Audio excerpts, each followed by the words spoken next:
それでは間もなく委員会を。Well, very soon we'd like to begin the National Diet of Japan Fukushima Nuclear Accident Independent Investigation Commission. If you would be so kind as to please be quiet during the meeting, we would appreciate it for the observers. Thank you for your cooperation. With regard to the National Diet of Japan Fukushima Nuclear Accident Independent Investigation Commission, we'd like to begin our 12th meeting. With regard to each of the working groups, we'd like to have a report given. With regard to Working Group 1, we'd like to have from Mr. Ishibashi a report. This is the working group that deals with the damages with regard to the accident. We are conducting our hearing vis-a-vis Tokyo Electric Power Company, and we are looking at the results of the hearings that were held, as well as conduct an analysis of the documents that we have received. And we are also preparing reports and doing various kinds of activities to that end. That is all. From Working Group 2, we'd like to have Commissioner Yokoyama present their work thus far. As far as Working Group 2 is concerned, it conducts the damage investigation and is looking at the health impact by radiological release and the effects upon the environment as well as the food supply. With regard to the evacuation of the people of the area and their lives afterwards, the analysis and considerations are conducted in that regard as well. And we are looking at the evacuees and how they are leading their lives and have hearings that are being conducted vis-a-vis these evacuees. And we also have questionnaires that we are conducting not only vis-a-vis the evacuees, but also with regard to the work that is currently being conducted in this area. We are conducting questionnaires to find out what kind of work is being done. We would like to have Commissioner Oshima present from Working Group 3. As far as Working Group 3 is concerned, we are the Policy Investigation Working Group members. And with regard to TEPCO, we are conducting hearings vis-a-vis the concerned individuals of TEPCO. And we are also looking at the Japanese and foreign nuclear energy laws and systems that are in place as they pertain to those laws. That would be all. Thank you very much. Next, with regard to the investigation that was conducted abroad, I'd like to report on that. For 8 days from the 29th of April to May the 6th, myself and other members of our commission visited the United States and went to the Nuclear Regulatory Commission and the National Academy of Sciences and conducted our investigatory visit. As far as the National Academy of Sciences is concerned, they are conducting a 2-year study on the Fukushima accident. And we also went to the Environmental Protection Agency, the EPA, as well. With regard to our investigatory visit to the United States, we looked at the elucidation of the causes of the Fukushima nuclear power plant accident. And next, we looked at the emergency response system and the way that it ought to exist. Third, we looked at the radiological contamination countermeasures and the damage countermeasures and conducted our investigation from these three perspectives. As far as the nuclear power plant accident of Fukushima was concerned, within the United States as well, there's been a high level of interest that has been expressed, and they have extended support to us, and they also are reviewing their country's engagement with regard to nuclear power. And there is this safety culture that exists in the United States, and they are providing for this safety culture. And this is something that is being done in the United States, spreading to every corner of the concerned bodies. And we need to be able to assume the worst-case scenario and build an emergency response and preparedness system. And with regard to the importance of conducting regular training and making sure that the responsibilities are clearly allocated and carried out is a very important thing as well, we had learned from our visit. And with regard to our report, Working Group 4, which has to do with the policy recommendations working group, we will be selecting the chair of that working group. And there we will have Mr. Koichi Tanaka and Reiko Hachisuka be the members of that working group, if that would be all right with all of you. Thank you very much for your cooperation. Well then, we would like to begin our questions to the witness at this point.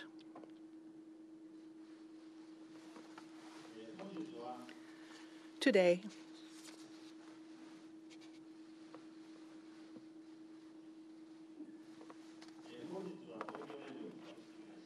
from the Tokyo Electric Power Company, Inc., we have Mr. Tsunehisa KATSUMATA, who is the chairman, and he has been the president since 2002 and then became the chairman in 2008. So therefore, we understand that he is a very busy man, and I would like to represent our commission and thank you very much for taking time out from your busy schedule today to join us. First, I'd like to ask a few questions. I'm sure that all of us want to learn more about how you feel, Chairman. From 2008, you've become chairman. Before that, from 2002, you were president, and you have been in TEPCO, a top-level figure, and have been working very hard in the area of managing the company. Before the accident occurred, when you thought about nuclear safety, how did you look at it? And then when you thought about the dangers that might exist, how did you look at these possible dangers? Thank you very much. I am KATSUMATA. I've just been introduced. I have come from TEPCO in March of last year. As far as Fukushima Daiichi nuclear power plant is concerned, we released radiological materials, and this was a very serious accident, and this was something that gave a huge negative effect to the people of the area and the people of Japan, and we have troubled not only the people of this area, as we have also troubled the people of the entire country, and I would like to apologize from the bottom of my heart with regard to the inconvenience and the troubles we have caused, as well as the pain. With regard to the elucidation of the facts, I would like to answer your questions in order to further clarify the facts and ask for your cooperation. Now I would like to be seated as I answer your questions, if you would kindly allow that.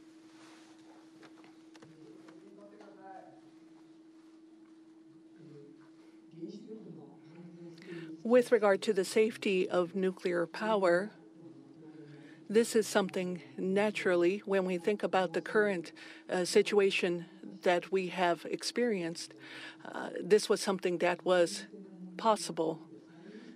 However, we have always prioritized safety above all as we conducted our activities. For example, whether it be earthquakes or other national phenomena, there would be an establishment of safety measures that would be instituted. Also with regard to tsunami as well, based on new knowledge, we will be changing the design basis, and this will be the response that we will be making vis-a-vis the buildings and structures. So whether it be with regard to the structures, the infrastructure, or the operation, we have to take into account the possibility that such things may occur and make certain that we assure safety and also provide for a high level of quality. Against this background, we have had this tsunami that had come, and we were not able to withstand that when we looked at it from the design perspective. And as far as the safety countermeasures are concerned, these were not able to function. So with regard to this, we feel very apologetic. And as far as this matter and other matters are concerned, we continue to reflect deeply upon them so that we can figure out how we ought to best deal with them. Today, we've had Chairman KATSUMATA come, and there are some members who would very much like to ask questions. If you would please. My name is Hachitsuka. I am a member of this committee representing the affected areas for the last 30 or 40 years. TEPCO, with respect to the residents, have been saying all along that it was safe, and you can have a piece of assurance or mind for Blue Therm and additional facilities. When we also heard from TEPCO's representatives that there would be no danger from the earthquake, but even after a year after that, we are not able to go back to the local community. TEPCO has been saying safety is safe, and we should have a sense of reassurance. What are your thoughts about these words, safety and reassurance? Let me respond to that question. As I said before, as far as the safety issues are concerned, we believe that we made the best efforts. We thought that safety was maintained, and to the local residents, we were saying that it was safe. You should have peace of mind, because we believed that that was the case.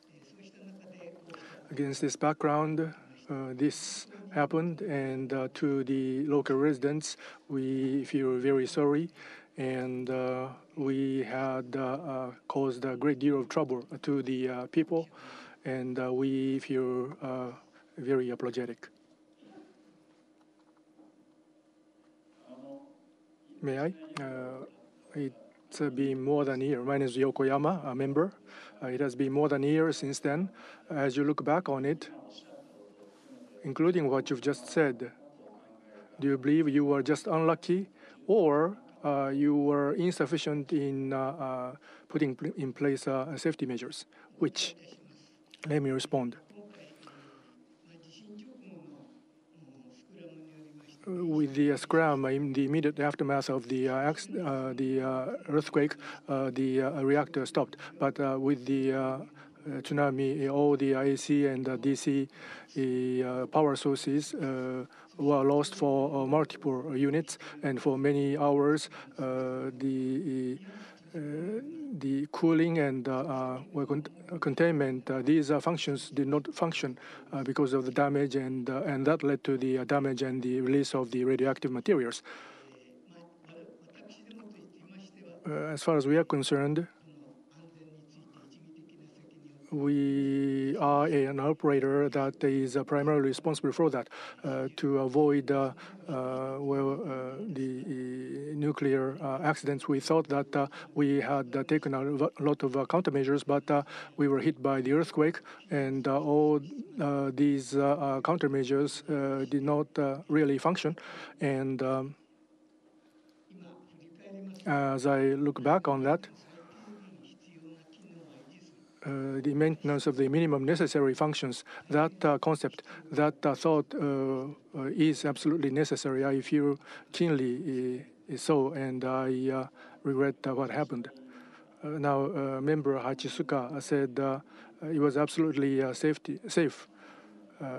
You said that to the local residents. Now, within the company, were you? I thought that you had such a belief, but since this was very dangerous, so you had to take thorough safety measures. I think that should have been the logic, but you had understanding that it was dangerous. Did the people at the top management know that it was dangerous? Did you use the word danger? Everyone had an awareness that it was dangerous, I believe. So, for example, if tsunami or earthquake hits, and if there is any new knowledge centering around nuclear headquarters, I don't know if I don't know the proper word, but as needed, we try to hear the opinion of the civil engineers. Since it was dangerous, safety measures needed to be taken. Was this thoroughly understood by the people within the company? In 2002, the data was kept secret and changed based upon what happened. At that time, since it was safe, so some things could have been done. I think we had such a culture a little bit, but starting with the reform of such a corporate culture. At any rate, as far as the nuclear is concerned, we have to make sure that it was safe. That was the effort that we made. Because of the danger, did you take safety measures? Is this correct? Yes. Now, over the last year, I have heard various stories from many people, and of course, I have heard from the young. It just so happened that we had an opportunities to hear from young employees of your company, and these people say they thought it was safe, but within the company, because it was dangerous, what should be done? That kind of an open discussion, did that happen? Or if you say that to your boss, was it okay for you to say to your boss that it was dangerous? In 2002, there was a scandal, and after that, I assumed the position of president. And in terms of a catchphrase, the mechanism not allow that to happen, and the culture not to do it. Against that background, the information disclosure and communication were prioritized. So these were the basis for safety. And of course, compliance with the laws and regulations is included. But based on that, we made sure that that was thoroughly conducted. Nuclear headquarters, the atmosphere of this kind of a team was such that communication became more active, and so the basis of safety was, process of being made. However, still it was dangerous, and danger means it's not just a regular sense of risk, but once something happens, cliff edge effect it might lead to a major disaster. We knew this. We found that out anew, meaning that after 3/11, as chairman of the board within the company, did you give instructions for new things, or did you issue any guidelines anew? In our company, the implementation. The president has the final responsibility for implementation. So president has issued the various instructions and the guidelines. I myself have not issued any such things. So the message of that kind was issued. Yes, that is my understanding. Nomura-san. I am a member of the commission. My name is Nomura. I would like to ask you some questions. Firstly, Mr. Katsumata, before you became a chairman, you were president of the company. You became president in 2002. As you referred to yourself, because of the hiding over the trouble, you became president. Is this correct? That is correct.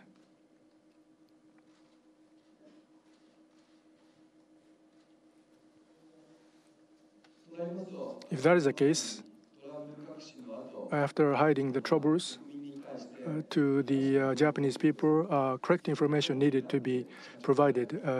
On that assumption, you became president? That is correct. You became chairman in 2008. What was the background against which you became chairman? Well, you became a chairman after becoming a president in 2008. What was the background then? Well, for a little less than 60 years, I was president, and so I thought I should pass the baton to someone who should succeed me. immediately before that, there was a Kashiwazaki Kariwa accident. Was that not related to that at all? There was no direct relationship. I understand. Well, you have been president, and now you're a chair. And when you think about your authority, when you think about implementation, the president is the top person who deals with that. So does that mean that the chairman is under the president? If you could give us an explanation of the position of the chairman.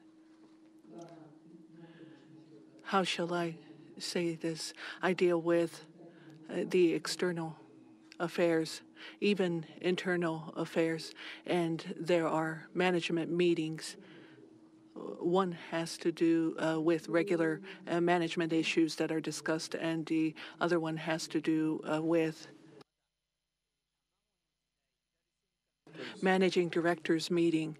So therefore, with regard to these types of matters, they are discussed at that meeting, and the chairperson is the chair of that business meeting, and I also attend a managing directors meeting as well.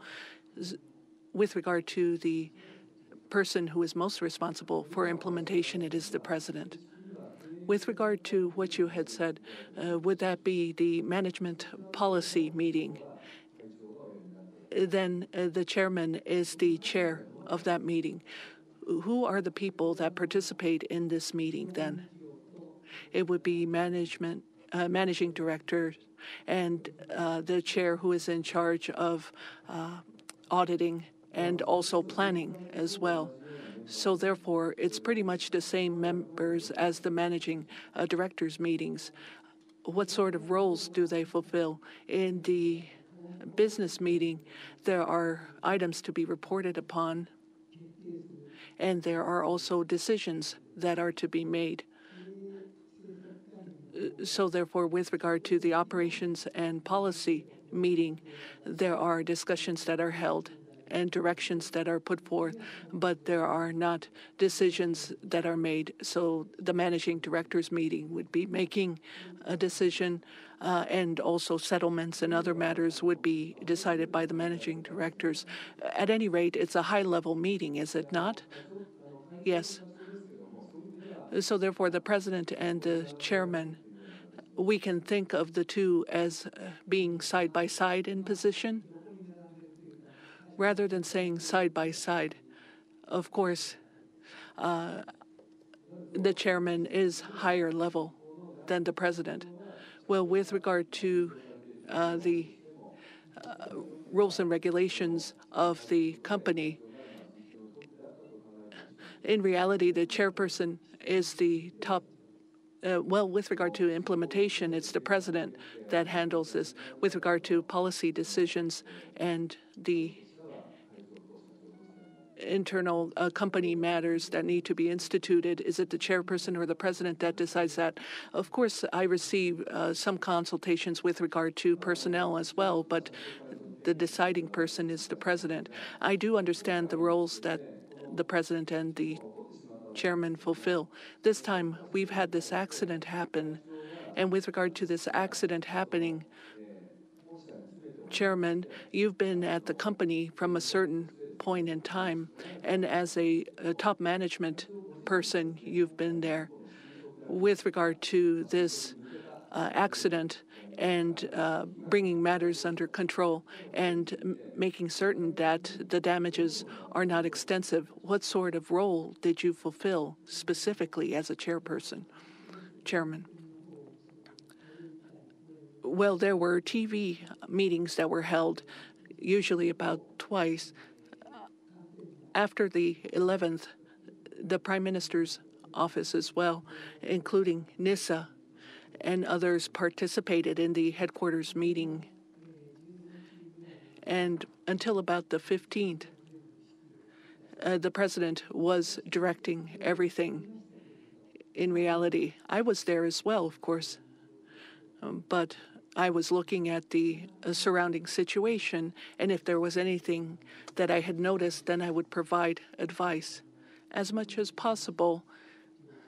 It's a very difficult situation, so therefore, shall I say, I was observing what was happening. Of course, I was directing my attention to the matters that were taking place, and the president's health deteriorated. So therefore, I became the overall person who was responsible. From the 1st of April, officially, Prime Minister was the head of this matter, and Mr. Kaida was the vice head, and I was also the vice chairman of that headquarters. Well, you had said that you looked at the situation, observed the situation, or you've provided advice, you had said, I believe. If there is any specific episode as chairman, when you think about this accident, advice that you had provided or things that you had recommended that were put to good use, I'd appreciate hearing about that. Radiation is something that cannot be seen. A lot of people were very afraid. For example, when we think about concrete mixers and pumps, the drivers of these vehicles would not be staying. They would be afraid and they would go away. And this would be in Onagawa, for example. And I've talked with the presidents of 20-some companies and said, we're really in a pinch. We will take responsibility. If you would be so kind as to please support us, we need your help. So this is the type of thing that I did based on what I've been asked to do. And we were able to receive the assistance and support that we needed. And the concrete pump vehicle, for example, was able to be utilized, and transport vehicles were able to be utilized. Well, if that is the case, then, Chairman, externally, you asked other organizations and companies to assist, and you fulfilled a role in that regard. Is that correct? Well, I'm not sure if I was able to really make a big contribution. However, I do feel that I was able to contribute to a degree. You gave us an episode just now, but there are also other similar incidents that you can talk about. Is that correct? Yes, especially when we think about the 15th and thereafter. When we think about the business meetings, we had Mr. Kaeda and Mr. Hosono also participate in these meetings. And after the 6 o'clock TV meeting was finished, we went into a different meeting room and did an overall kind of deliberation. So therefore, the top-level people had participated, and I was one of those people. I understand. Well, with regard to the day that the accident had happened, I'd like to go back to that day, if I may. This is something that you've also recognized. At that time, you were in the People's Republic of China when the accident occurred. Is that correct? That's correct. And Mr. Shimizu, who was the president at that time, he was participating in a meeting of business representatives. And he also had a private schedule that he was carrying out. That's what we've heard. When we think about President Shimizu and the movements that he had made, did you know that he was doing all this before you came back from the People's Republic of China? As far as the chairman and the president are concerned, we avoid going out to far distances at the same time. And that is something that I had always been aware of, the necessity of making certain that one of us was there. And the president at that time had that kind of schedule, and I was not aware of this. And as far as my trip to the PRC was concerned, it was originally planned for 1 week, and I was not able to go for various reasons, and therefore the trip became a short one of about 1 to 2 days in duration. And so therefore, it wasn't very easy to adjust my schedule at that time.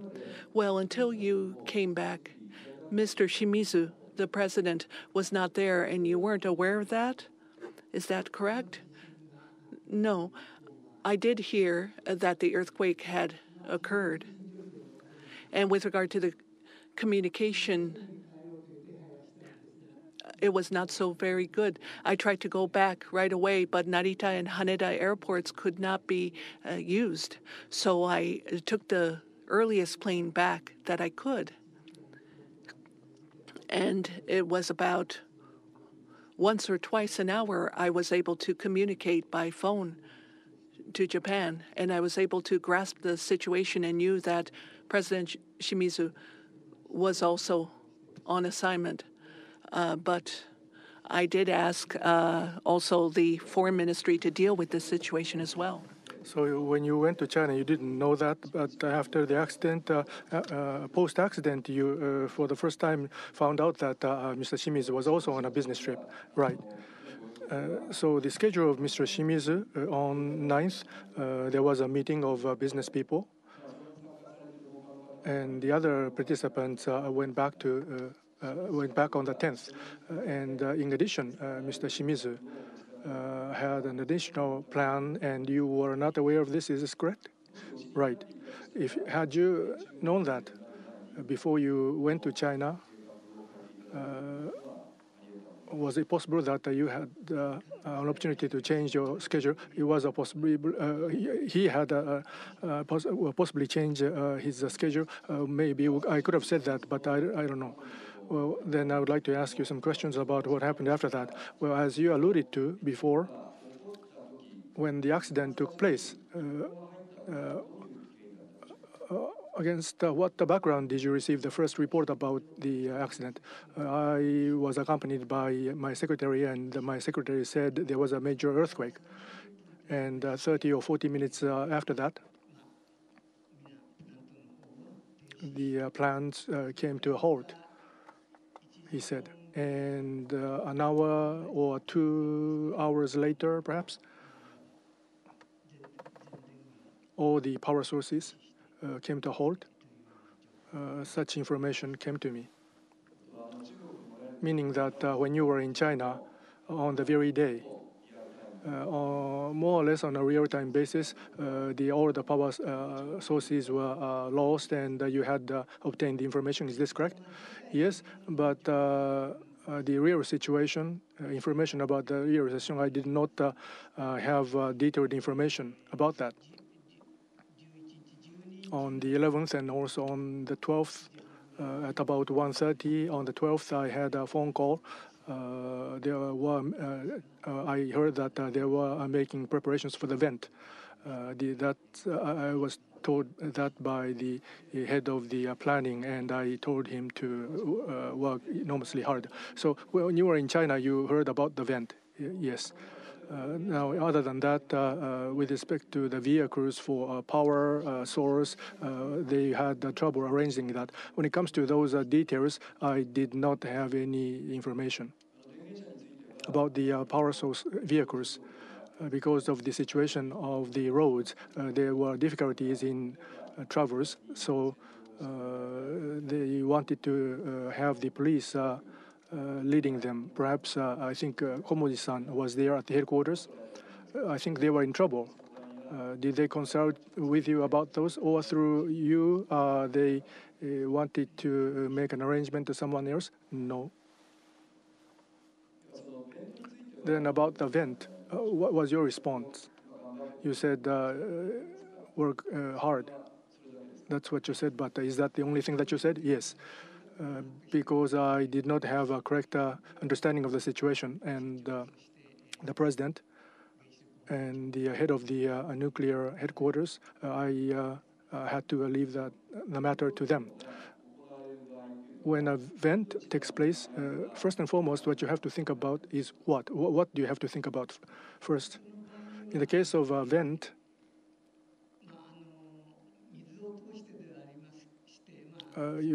has to go through water. So although it's thinned to 1/1000th, but still radioactive materials would go out. So to the local residents, effect might.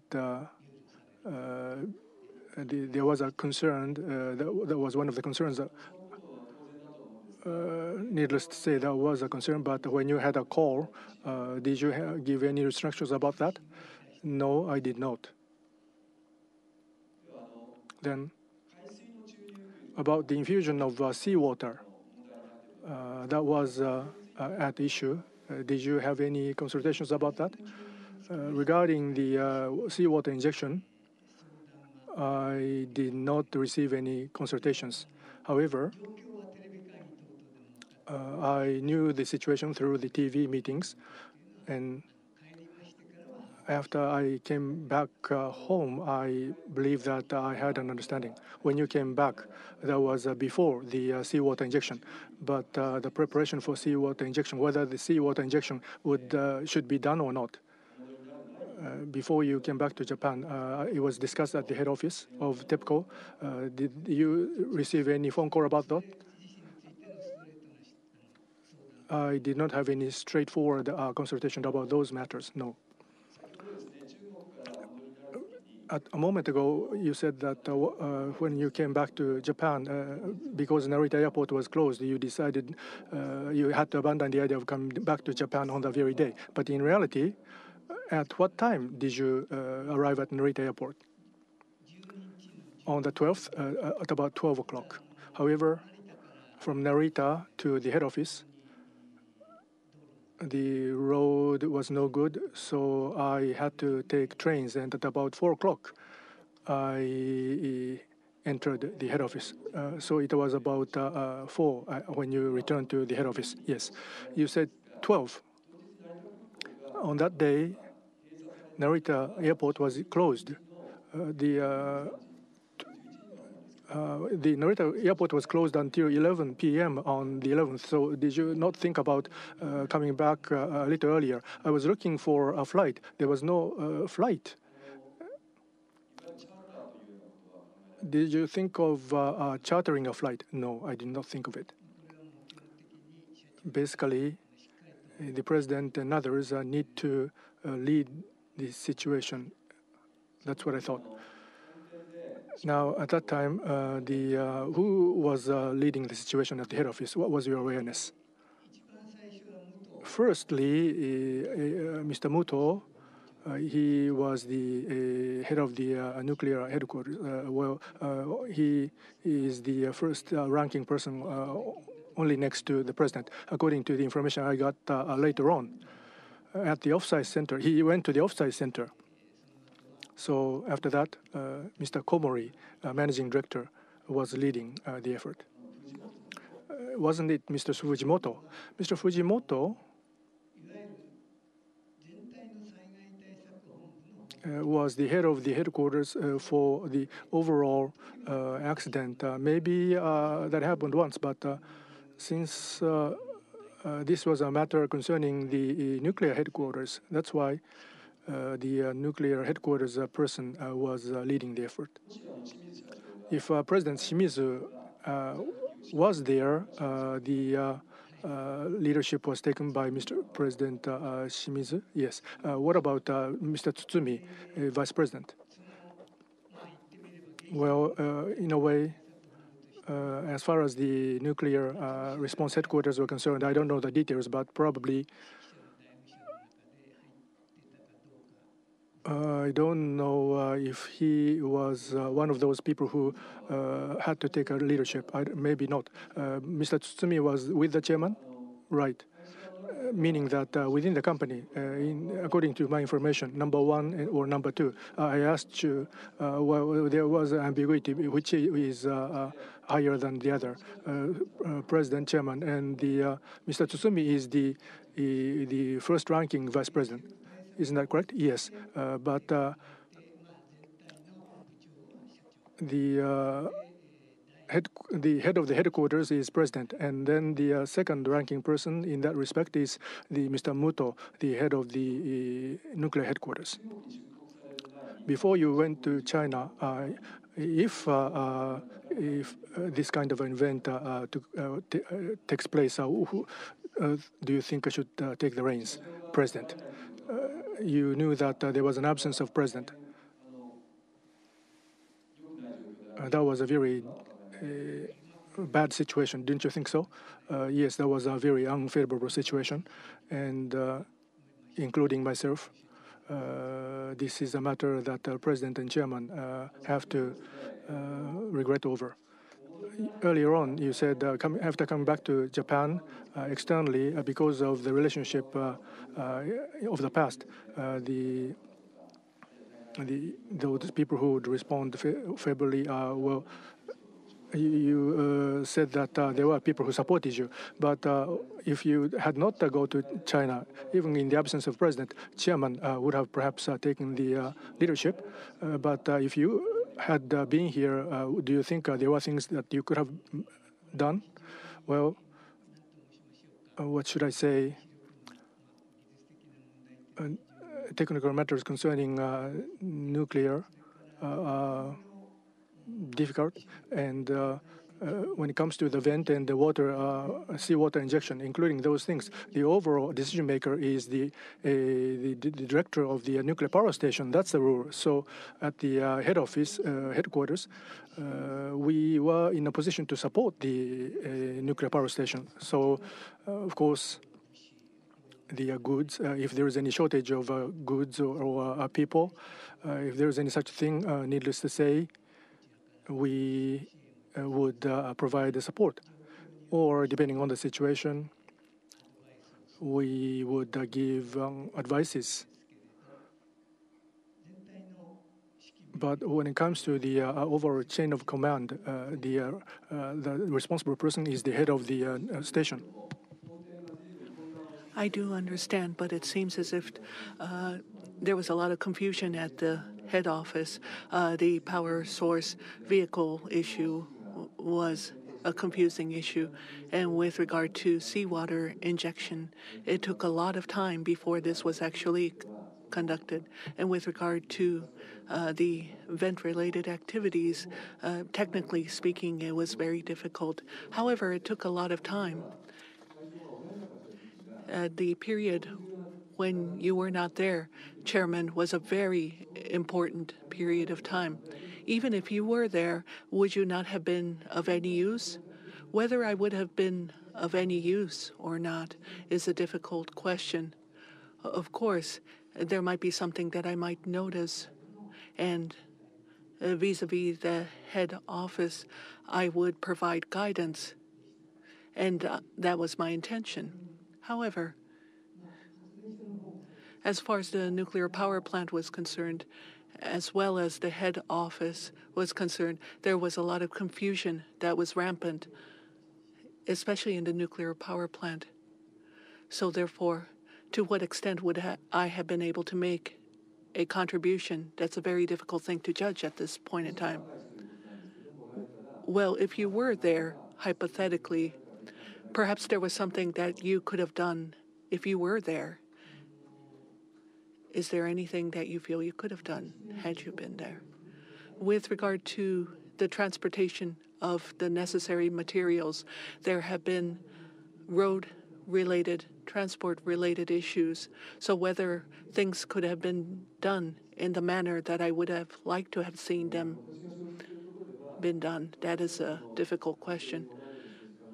With regard to the politicians in the Prime Minister's residence, or with regard to NISA, perhaps there would have been communication that could have taken place. I do believe you were the person who spearheaded these efforts to communicate with them. So perhaps there was some way in which you could have been of use, of value, vis-a-vis the Prime Minister's residence. As far as NISA is concerned, from the nuclear energy point of view, they are engaged in various activities. I do feel that they are engaged very actively. Whether I would have been able to contribute in some way vis-a-vis the Prime Minister's office, that's something I wonder about. Thank you, I understand. I'd just like to ask for your opinion on the following. With regard to this accident, the earthquake occurred, and then the tsunami occurred, and it was because of these natural disasters that this accident took place. But perhaps there were some other reasons as well. Perhaps there was not enough preparation that had taken place, so therefore it was a man-made disaster, some people say.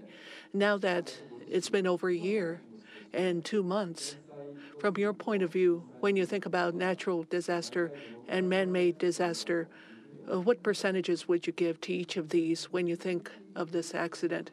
With regard to man-made disaster, this needs to be defined. It's a very difficult thing when we consider this, but looking back on the situation, when we think about the preparations of various sorts, should such a large-scale tsunami occur, there were more things that we could have done in preparation. And when we think about the storage and accumulation of the various material necessary, we could have done this as well.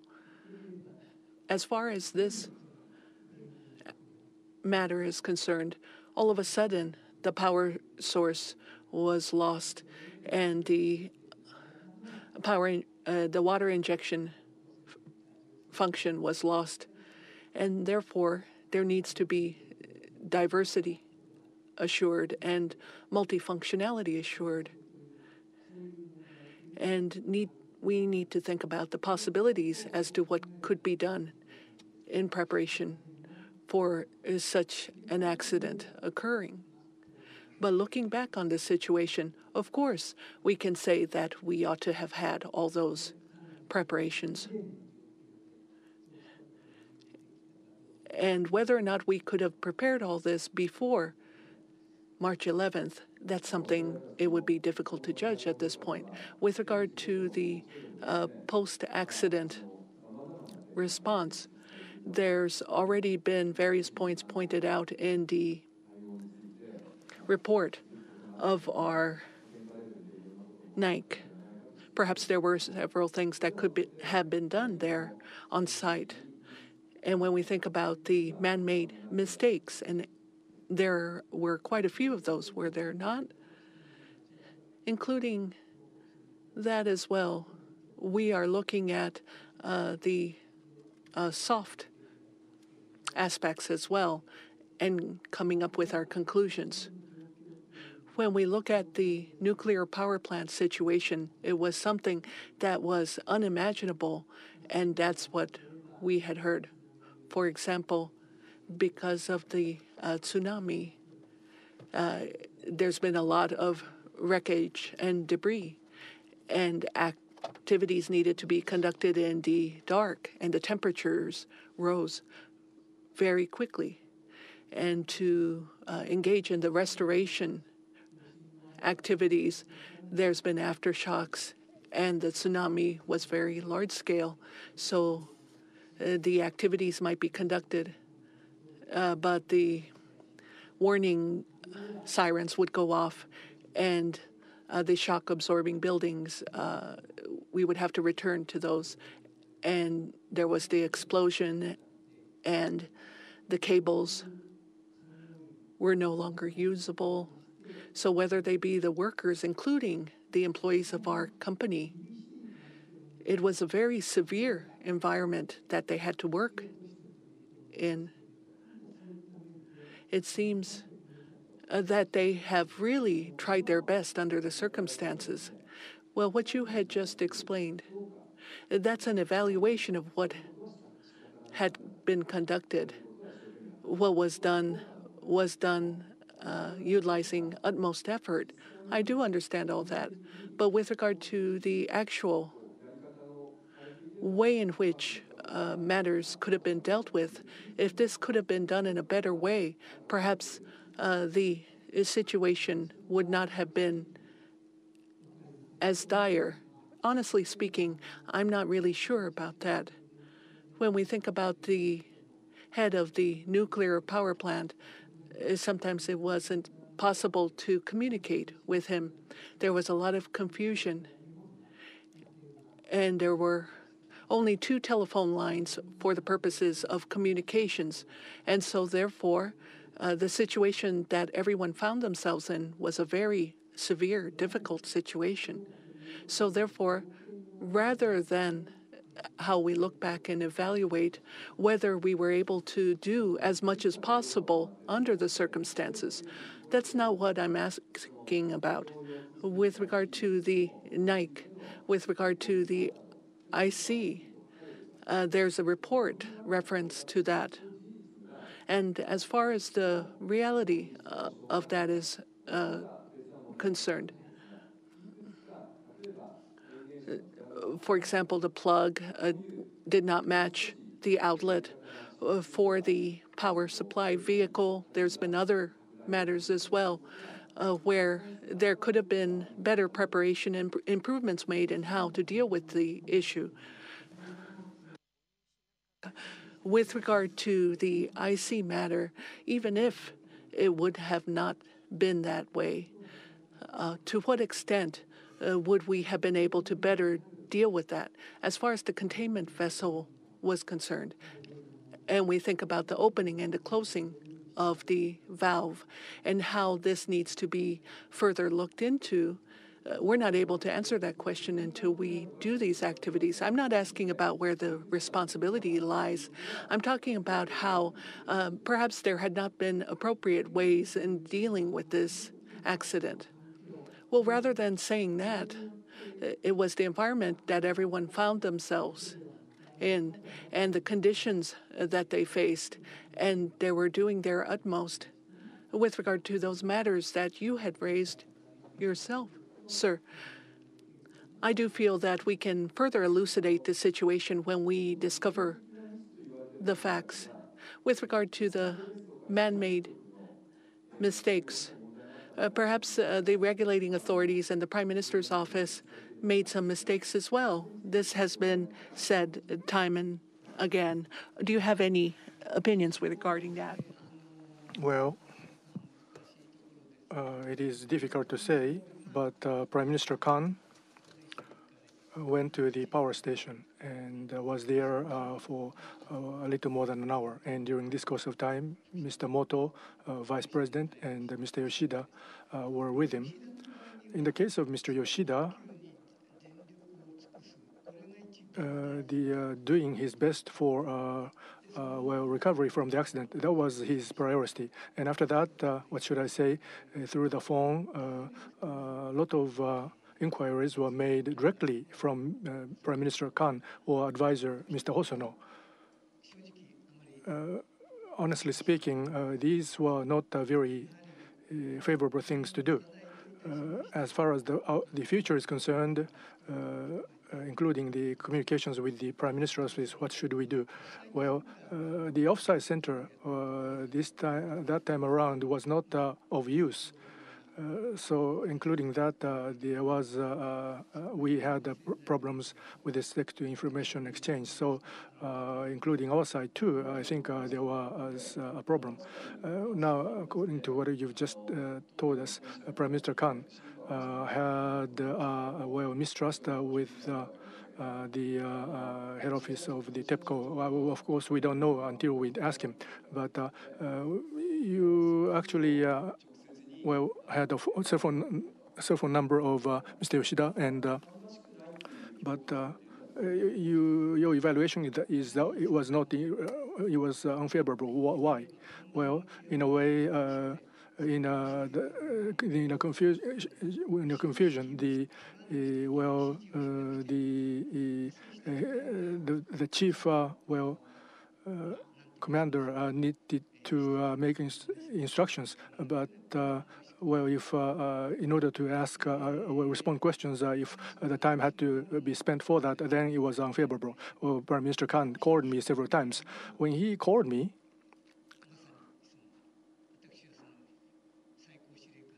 I'm not the chief, the commander, so it was okay. But so he should have called you about everything? No, not about everything, but The head or the leader on the ground was the head of the station. Well, of course, because of the lack of information, maybe we should have done better. Well, Chairman, you returned to the head office at about 4 o'clock late in the afternoon, you said.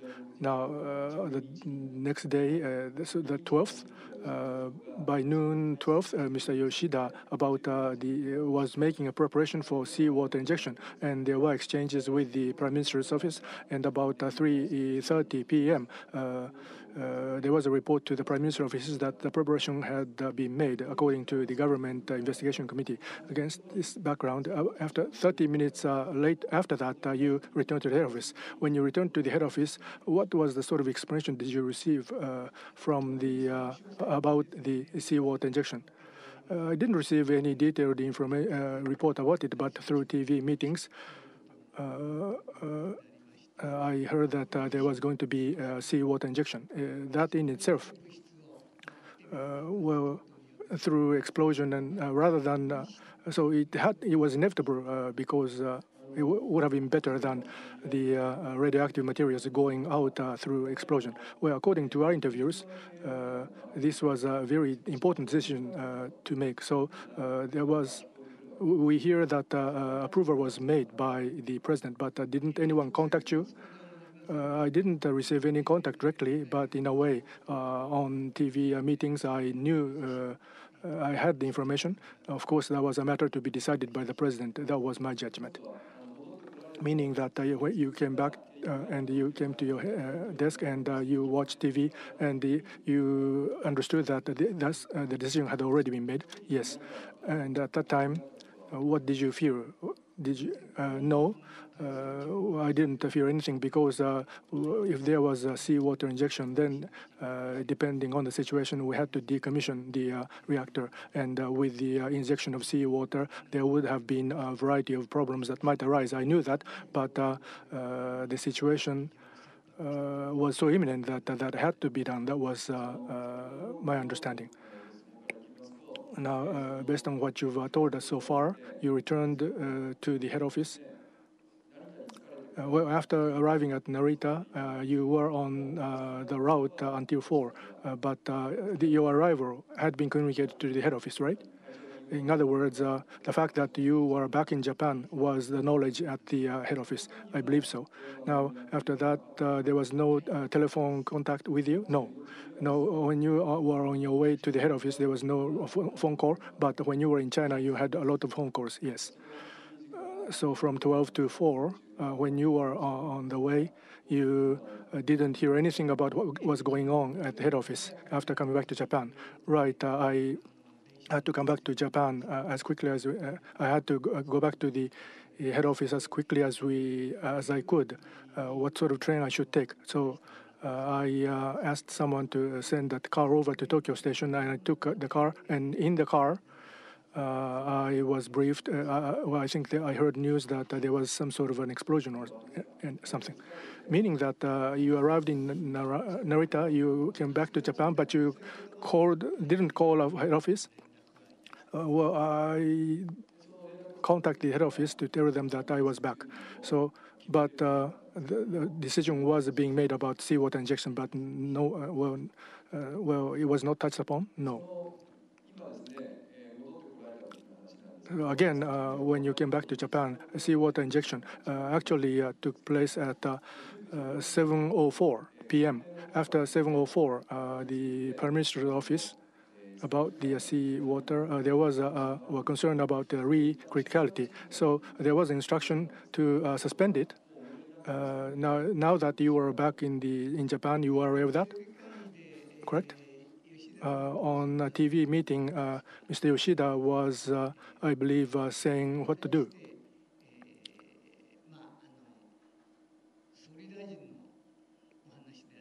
It was what was said by the Prime Minister. And if we didn't think that the seawater injection was suspended forever. So on the ground, they were saying that they would persuade the Prime Minister. So I thought we had to live with it, and so that was the decision made by the president, and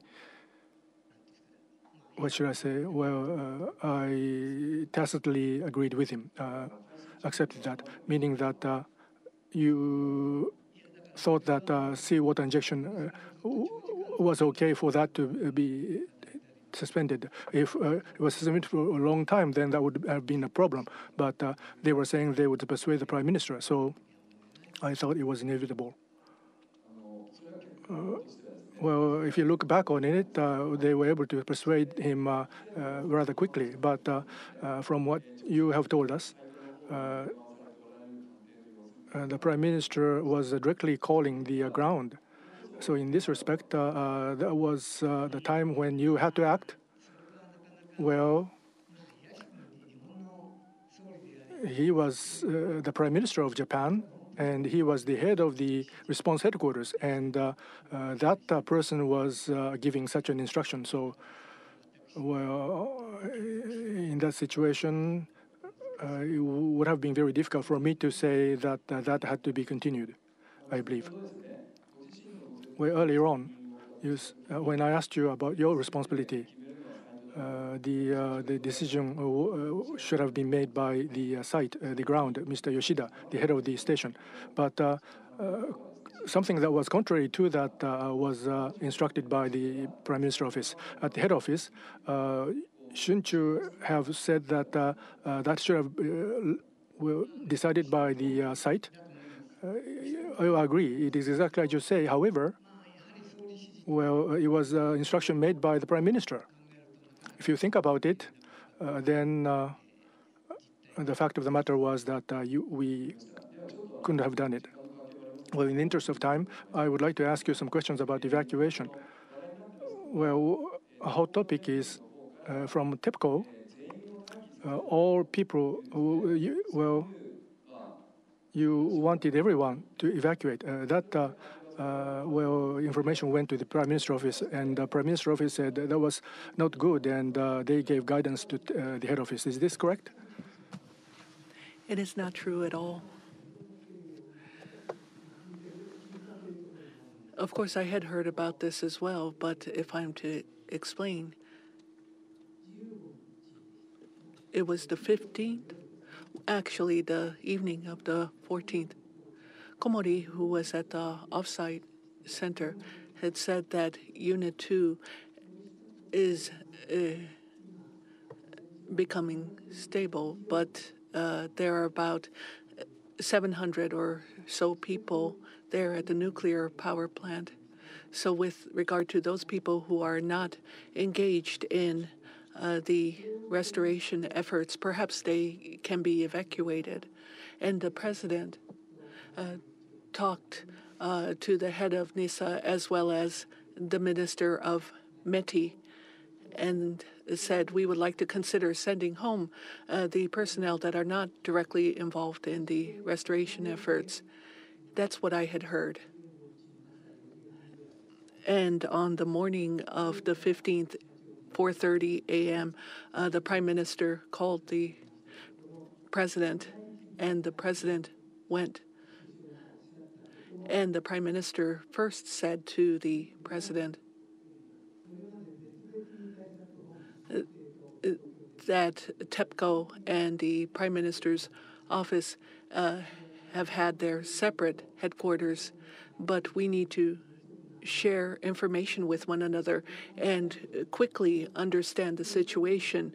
So why don't we integrate these two? And Mr. Shimizu had heard about this, and Mr. Shimizu had said that this would be fine. That was the first point. And after that, there was a question as to whether the employees would be evacuated. And Shimizu had said, no, that is not the case. And the Prime Minister said, is that right? And that discussion came to an end at that point. And therefore, the Prime Minister had understood the situation. And in the House of Representatives Committee on Budget, the Prime Minister had spoken about this, and this was understood as such. And there was such a discussion that had taken place on that morning. I do understand the events that took place, but within TEPCO itself, you did not consider the evacuation of the employees there. No, we did not think about this at all. This has to do with survival itself. And the employees, despite this fact, have been working on their investigation activities and other activities, and TEPCO did not consider evacuating the employees at all. There's been about 800 employees at that site. To move them, what needs to be done? This became an issue. About half of them could be moved, but you've never discussed this within the company. I did not participate in such a discussion. I'd like to show you something.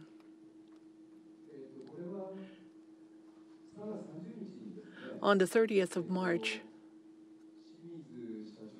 President Shimizu, his health was not so well. So, Chairman, you were taking part in a press conference, and at that point, you had made this kind of statement. There were about 800 employees, and we were thinking about moving about half of those. And you had said this in the press conference. Is this a misunderstanding? Yes, it was a misunderstanding, probably. Finally, only about 70 people remained. So therefore, with regard to this, we're going to leave 70 employees, and we're going to have the rest evacuate. Was there that kind of discussion that took place? Well, I heard this later. Mr. Yoshida had said we wanted in each of the sections the necessary personnel, and it became a number of about 70 employees. And at the press conference, it seems as if the figures given here were totally incorrect.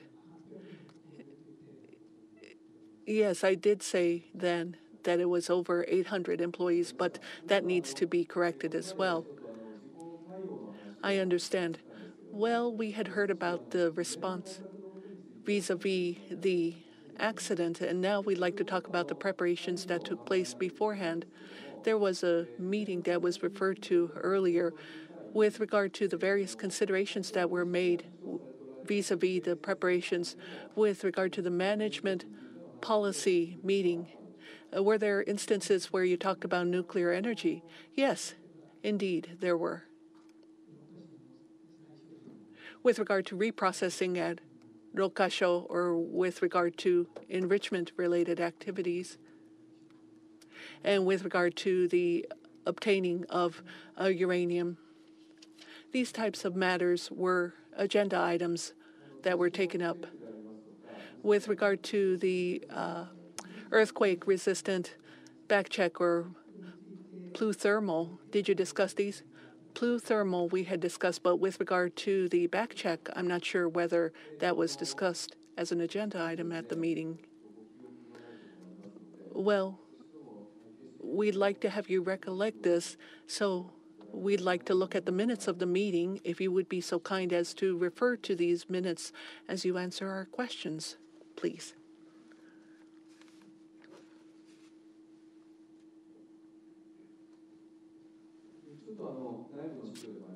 It's an internal document, so it's not as if I'm going to ask you very specific questions. With regard to the anti-seismic back check, this was not something that was conducted in a timely manner.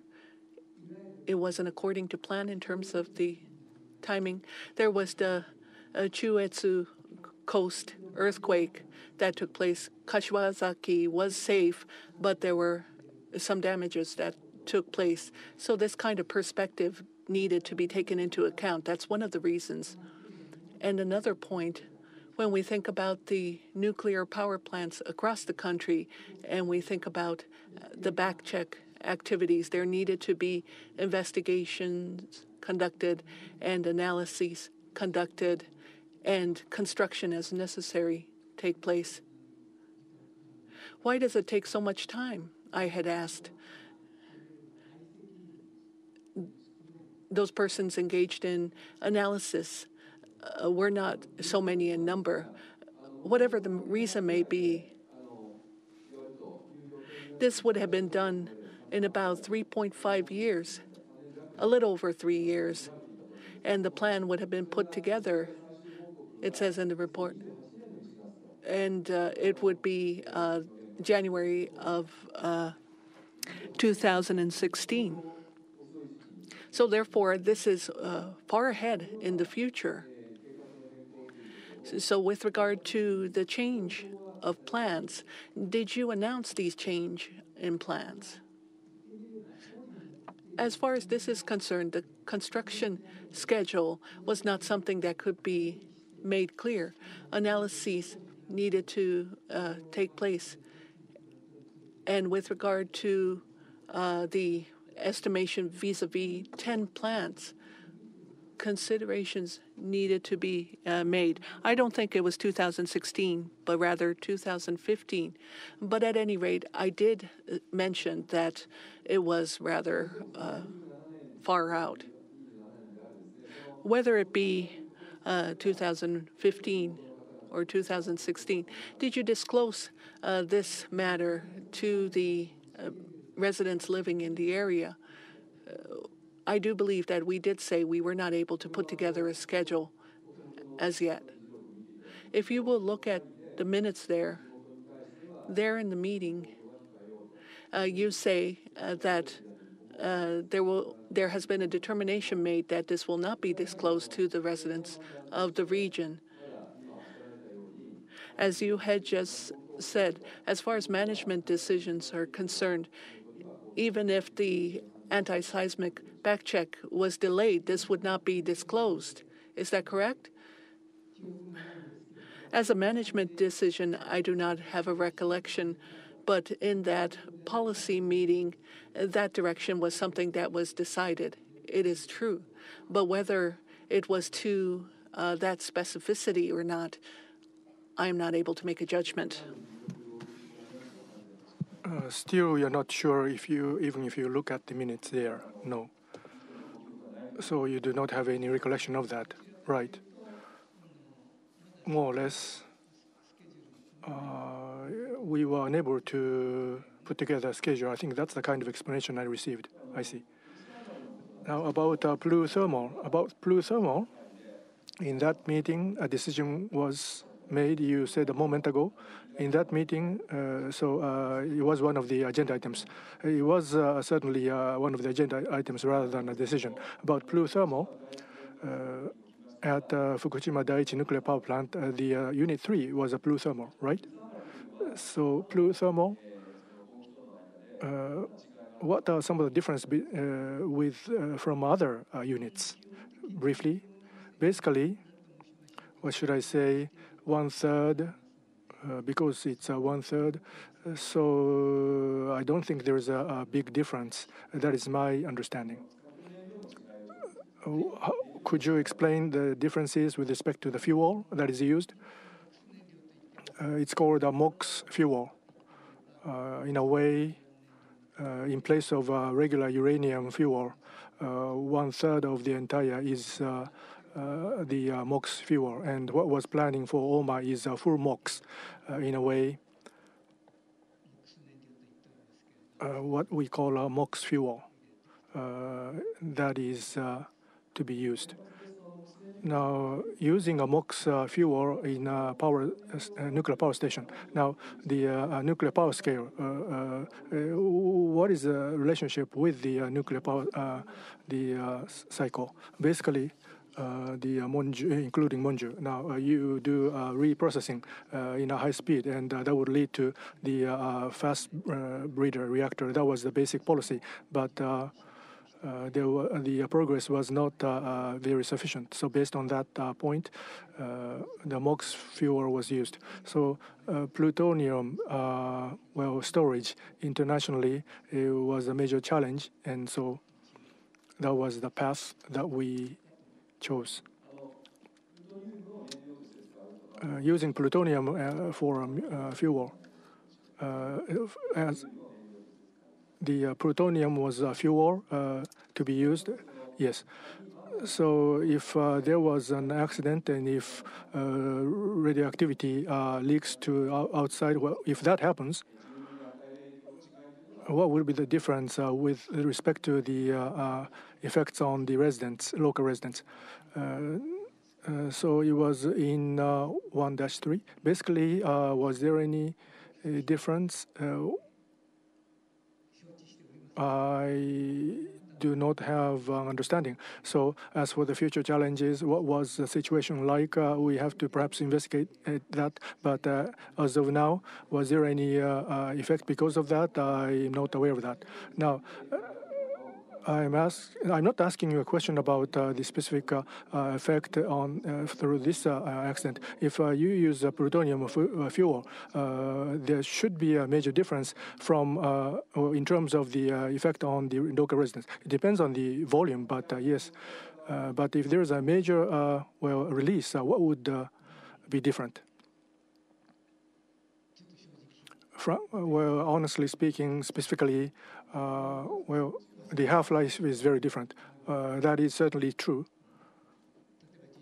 But when it comes to the impact on the body, how would it different in what sort of a scenarios? I don't know, frankly. Compared with Unit 1 and 2, Unit 3 was using MOX fuel. In certain cases, the degree of impact on the human body would be more dangerous than the other units. It is a matter of a degree, and some people say that the impact would be greater from the nuclear tests that have been conducted. So what would be the effect is something that we have to look into further. Now, with respect to the introduction, unless there was a confirmation about safety, many local residents were saying that they didn't want MOX fuel to be used. Were you aware of that? Needless to say, there are certainly a variety of concerns, and about these things, explanation was made and understanding was gained, I believe. Now, again, going back to the material at hand, in the materials, the local residents, the back check came to the without a final report. The plutonium introduction would have been very difficult. From that material, that was my understanding. But was that your understanding? Well, what should I say? The Unit 3 of Fukushima Daiichi, we gained understanding and we went ahead with it. But how is it related with the back check? I'm not confident enough to respond to that particular question. Now, what I fear here is unless the back check is finished, unless the anti-seismic construction was over, it was very difficult to introduce blue thermal. From the perspective of the people, I think that was a rational decision. Although you had such a judgment, but the anti-seismic back check was not initiated at all. Against that background, you just issued an interim report, but still, for Unit 3, were you able to introduce blue thermal?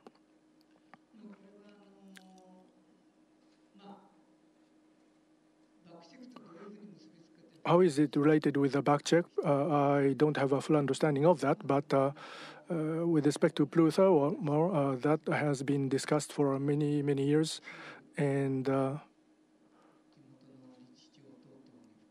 including the chairman of the local community, we explained so that they would have an understanding, and we had understanding against that background. That is my view. Did you make any special efforts? No, not really. Understood. Then later on, that should be elucidated further. Now, about unexpected tsunami.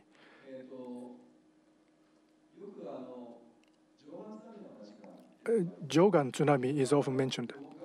The Civil Engineers Society is now. You have a new knowledge, and within the TEPCO head office, based upon the new knowledge, when you think about that, maybe in certain cases there might be a tsunami that exceeds 10 meters in height. Within the company, a study was made, and as you studied that, your decision was that it would not happen. Did this process take place? Well, this is not a matter that came to my attention. Now that this has happened, I have heard of that. Basically, the Hagen model, the half-life model is not in the three regions. I don't think this would happen in all those three regions, but the Hagen model, a different thing was brought, and preliminary calculation, trial calculation was conducted, and the result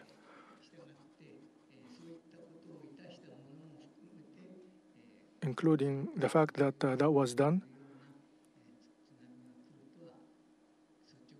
frankly speaking, we did not think that there would be a tsunami that exceed 10 meters. But because there was new knowledge coming to our attention, so we just did it.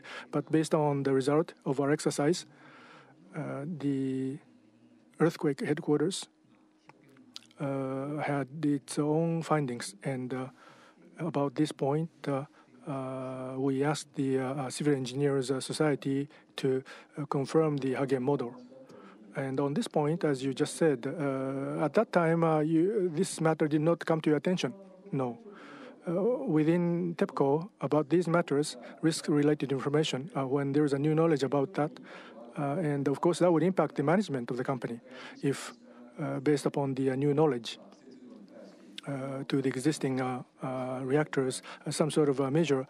If that had to be taken, then that would require a massive amount of money to the tune of hundreds of billions of yen. That would lead to a management decision on this kind of a thing. Did no one consult with you about that? Including the earthquake experts of the nuclear headquarters, including at that.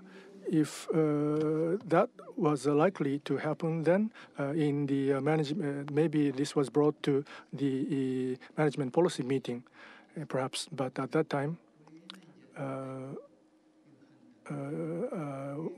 powerful decision was that this sort of thing would not be likely to happen. So this was just brought to the attention of the head of the headquarters. However, because of what we saw, we made an application to the Civil Engineers Society. Thank you. If you would please keep that document.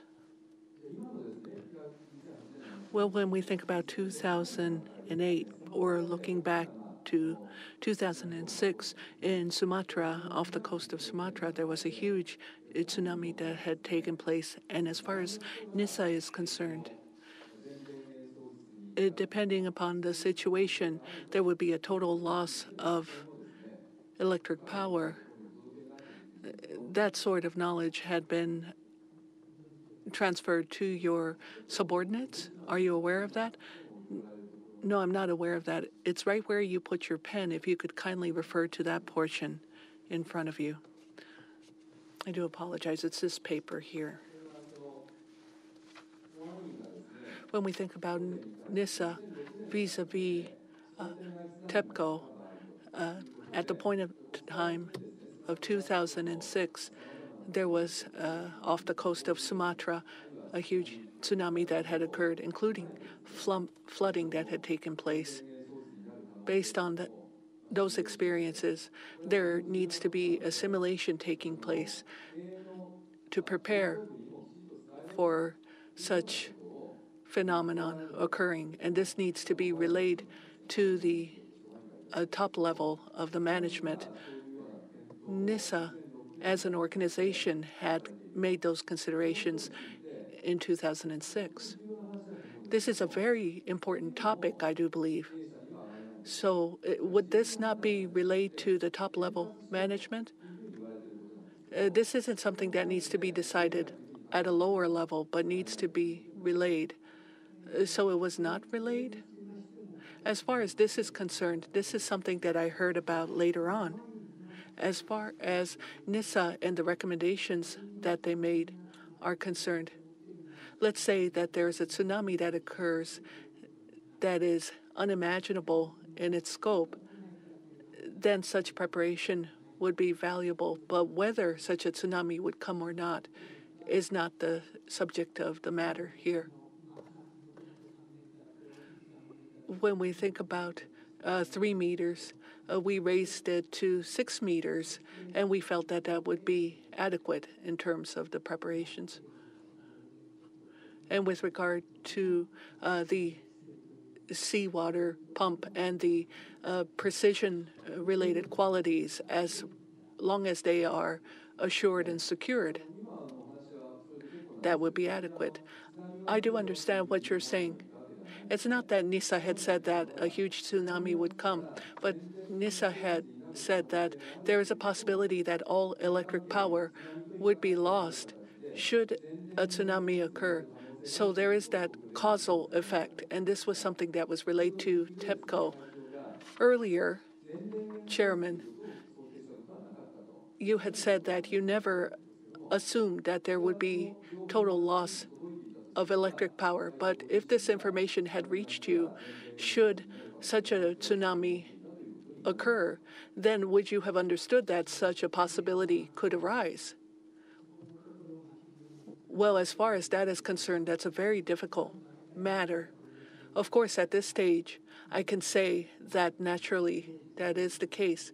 But at that point in time, whether I could have personally made that judgment or not is another question. It's not a difficult issue. I'm not asking whether a tsunami would come or not. TEPCO had made a judgment that a tsunami of over 10 meters in height that would go above the protective walls would take place. You had not assumed this. But if you had made an investigation in the local area, you might have come to the judgment that such preparations were not necessary. But let's say such a tsunami would come upon the region. There is that possibility that was mentioned in the year 2006 that all electric power would be lost. If this was known at that time, would it have not been possible to come up with the necessary countermeasures with regard to the seawater pump that would be utilized in the case of emergency? Something could have been done in that regard, for example. But with regard to this information, it stopped at headquarters. This is also an issue that needs to be looked at. The information stopped at headquarters, you say. Earlier, you yourselves did an investigation and said that this would not happen, so therefore this information was not relayed as a result of that. But it's not whether it would occur or not. Such a phenomenon has occurred, so this needs to be relayed to the top-level management. Why is it that this wasn't relayed to the top-level management? I do feel that the head of the headquarters, the information had stopped at him. This is something that we really need to reflect upon as a company, as an area of improvement that needs to be made. As a result, I had never received this information. Let's say that such knowledge had been relayed to you. What could have been done, do you feel? With regard to the seawater pump and its precision and its water tightness, we could come up with appropriate responses with regard to that and other countermeasures. Well, maybe it would take a lot of money, a lot of time, perhaps, or not. I don't feel that that is necessarily the case. Well, this was not done before the accident. Because of a tsunami, all power might be lost. This was not something that had reached the top-level management as information. Can we say that? I'm not sure whether you can say that in such a straightforward manner. If you had known about it, then would you have done it? Or even if you had heard about this possibility, you would not have done the necessary activity. I do feel that it would depend upon what sort of explanation would be given and what could be done based on that explanation given. Looking back on it, of course, we would have done something, but prior to 3/11, what could have been done or how we could have dealt with it, I don't have any confidence and certitude in saying how we would have dealt with it. But with regard to NISA, this information had been given to TEPCO. And so if a tsunami should come, then all power might be lost. Such information was relayed to TEPCO. Well, I'm not sure to what level the information was transmitted, but I do believe that the head of the headquarters knew about it. So the information came to the mailbox at home. But that information, that letter, did not reach the top management. Is that correct? Yes, that is correct. However, as I had explained earlier, for such a grand-scale tsunami to occur, that's not something that we had thought of as a possibility. So it's difficult to make a judgment as to how we would have dealt with it, perhaps. Well, if a large-scale tsunami would not come, you had made that assumption, you would not have made any preparations for such a possibility. You could say that, but countermeasures are concerned. They have to be made based upon clear possibilities. Is that correct? Yes, you could say that. So even if there is that possibility that exists, TEPCO's thinking is that it would not respond if there is such a possibility. To what degree would there be such a possibility? I have a feeling that that is that issue. To what degree, then, would you take action? I would have to look at the situation and hear all the explanations and take the necessary actions. I don't think I can say with confidence based on the probability. When you think about the probability theory, it's PSA, whether it be earthquakes or tsunami. The PSA concept, if it had infiltrated the company more so, then as a probability, this would have occurred, would have been the understanding on the part of TEPCO, even if it's a small level of probability. So therefore, TEPCO did not have a set concept with regard to PSA. That's something that I'm really not well versed about in detail. However, as far as PSA is concerned, I do feel that our company is making the necessary considerations and thinking about it. There's the Federation of Power Companies. At that organization, at a certain point in time, you are chairman of that organization. What were your activities? The Federation of Electric Power Companies activities?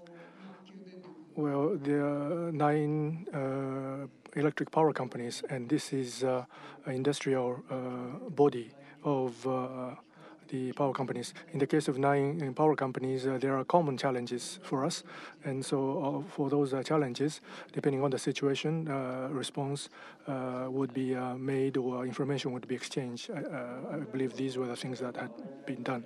Now, in this kind of a meeting, the safety measures which we have been discussing, the regulatory authorities' thinking was studied, and opinion would be expressed to the authorities. Did you do that? Yes, that was done. Specifically, which we just discussed, the PSA for earthquake, and also there's PSA for tsunami.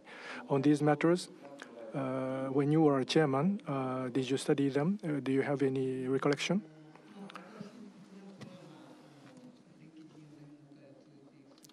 When I was with the Federation in the President's meeting, what were the agenda items we discussed? Whether PSA was one of the agenda items or not, I'm not sure. For example, based upon earthquake PSA across the country, the nuclear power stations, if you do a recalculation of them, if there is, did you discuss whether any of those power stations would not meeting the standard level? No, I do not have any recollection of that. Now, this meeting, are there any other meetings than President's meeting? Yes, for example, for nuclear power at various stations, for example, directors level to the section chiefs and department heads meetings, I believe. The nuclear development countermeasures meetings. Now, in this meeting, do you think there was a possibility that was discussed? I think there was a possibility, but I have not seen that, so I'm not sure, but there is a possibility. At this nuclear meeting, I understand that this is a meeting participated by vice presidents. The discussion that took place is not reported to president's meeting. Some of the items may be picked up from them and submitted to the president's meeting occasionally. And the minutes of the nuclear meeting, I took a look at them. You were chairman. Did the chairman receive information? Not to the president's meeting. So all these meetings are different. Even if you're a chairman, you are not aware of some of the things. Right, that was a possibility. With respect to the NISA studied the countermeasures against severe accidents at a certain point in time. What was the stance of NISA? Were you aware of that?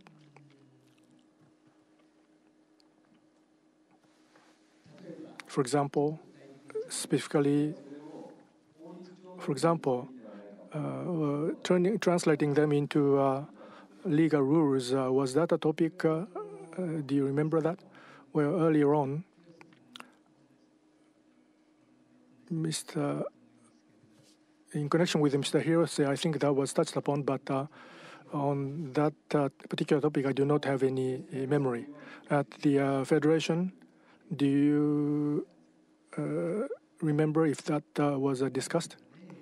Well, I'm not sure. Of course, what should I say? When there are changes to the regulations, information comes to us. I don't know if it should be called consultations, but on such and such topic, what sort of response was made by the Federation, I'm not sure. Well, right now, the countermeasures against severe accidents, the NISA was thinking that they want to translate them into rules. Had you heard about that? Do you think you should accept that? Basically, what should I say? We explain the actual situation and realistic and rational countermeasures. If we may suggest realistic and rational countermeasures, but if a decision made, we just obey them. Well, if NISA's thinking is proposal A, if proposal A, if Federation thinks that that is not rational, then you show a countermeasure, proposal B, and explain how that rational that is, and negotiate with NISA. Does that happen often? Whether it happens often or not, but it does happen. When that happens, if NISA insists on proposal A, then would you accept proposal A? Yes, we end up with that. Please drink the water.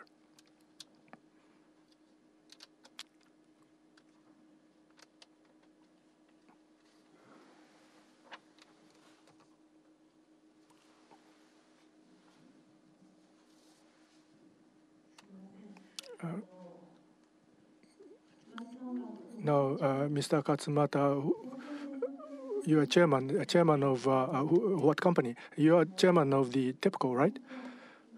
Well, as I've heard the discussion, at the outset, you apologized to us victims, you said. But from what Mr. Nomura said, you're not taking countermeasures because it doesn't happen. That's your response. In the case of a traffic accident, if there is a death, then traffic lights wouldn't be put in place. To me, you sounded like that. Unless something happens, you wouldn't do anything at TEPCO. You explained about many things. Well, you said I'm a chairman for something, and for some others, since I'm chairman, I didn't hear that. You said so many times about Prime Minister Khan. Well, since it was mentioned by Mr. Khan, I had to listen to him.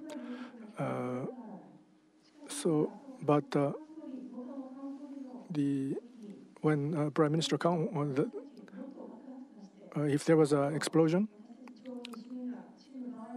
and if the local residents had died,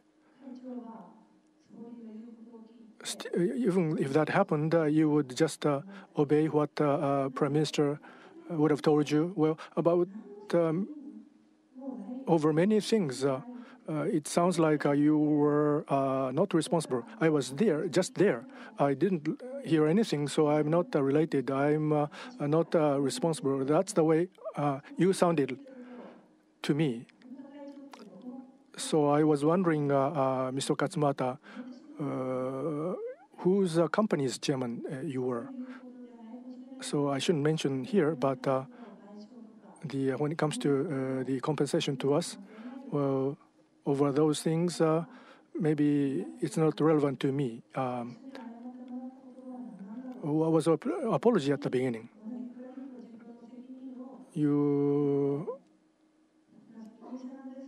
Why can't you say you are responsible? That's Mr. Yoshida.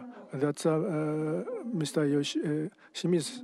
Why didn't you say it's my fault? No one at the TEPCO says I'm the responsible person. I heard. Well, we have heard many stories from many different people, and at the beginning they say we apologize. We apologize. That's the sentence they start with when they come here.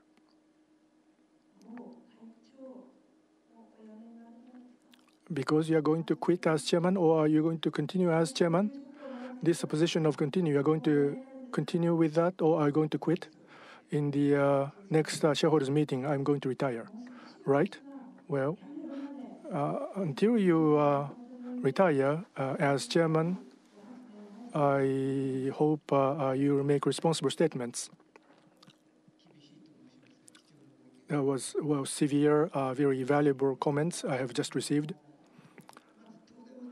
Well, when you say TEPCO doesn't do anything, well, that's not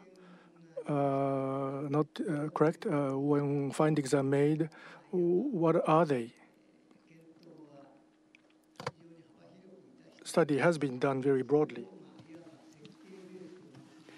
That is utilized as the design basis, and we're reflecting that in the design with regard to tsunami countermeasures, 3 to 5 meters, 6 meters, and with regard to earthquake response, we've been taking the necessary and appropriate steps. Internally as well, we're looking at safety and quality control. If we cannot do this, then something like what happened at Chernobyl or 3 Mile Island might occur. So we've been making the responses necessary and taking the actions necessary. So therefore, we have been making our efforts step by step. In the Kashiwazaki earthquake, we found out that the anti-seismic buildings were very important, the shock-absorbing buildings. And so that's the second point. And with regard to the issue of responsibility, I am a member, of course, of TEPCO, and I do feel that I do have a responsibility. But with regard to the implementation, it is the president. And with regard to whatever happens at the nuclear power plant, it's the head of the power plant that is responsible for those things, as I have mentioned. Well, I'd like to continue, as was mentioned earlier, with regard to the unimaginable tsunami. The NISA recommendation was to relay this to the upper echelons of the management, and perhaps the appropriate response and preparations could have been made and taken. So therefore, it was a possibility that you would have come up with countermeasures necessary. But for the person or persons who did not relay this information, perhaps there needs to be some sort of disposition take place. If this information was not relayed to the president or the chairman, if such an accident occurs, can nothing be done about it? With regard to NISA's paper and how this has a direct relationship with the accident that had taken place.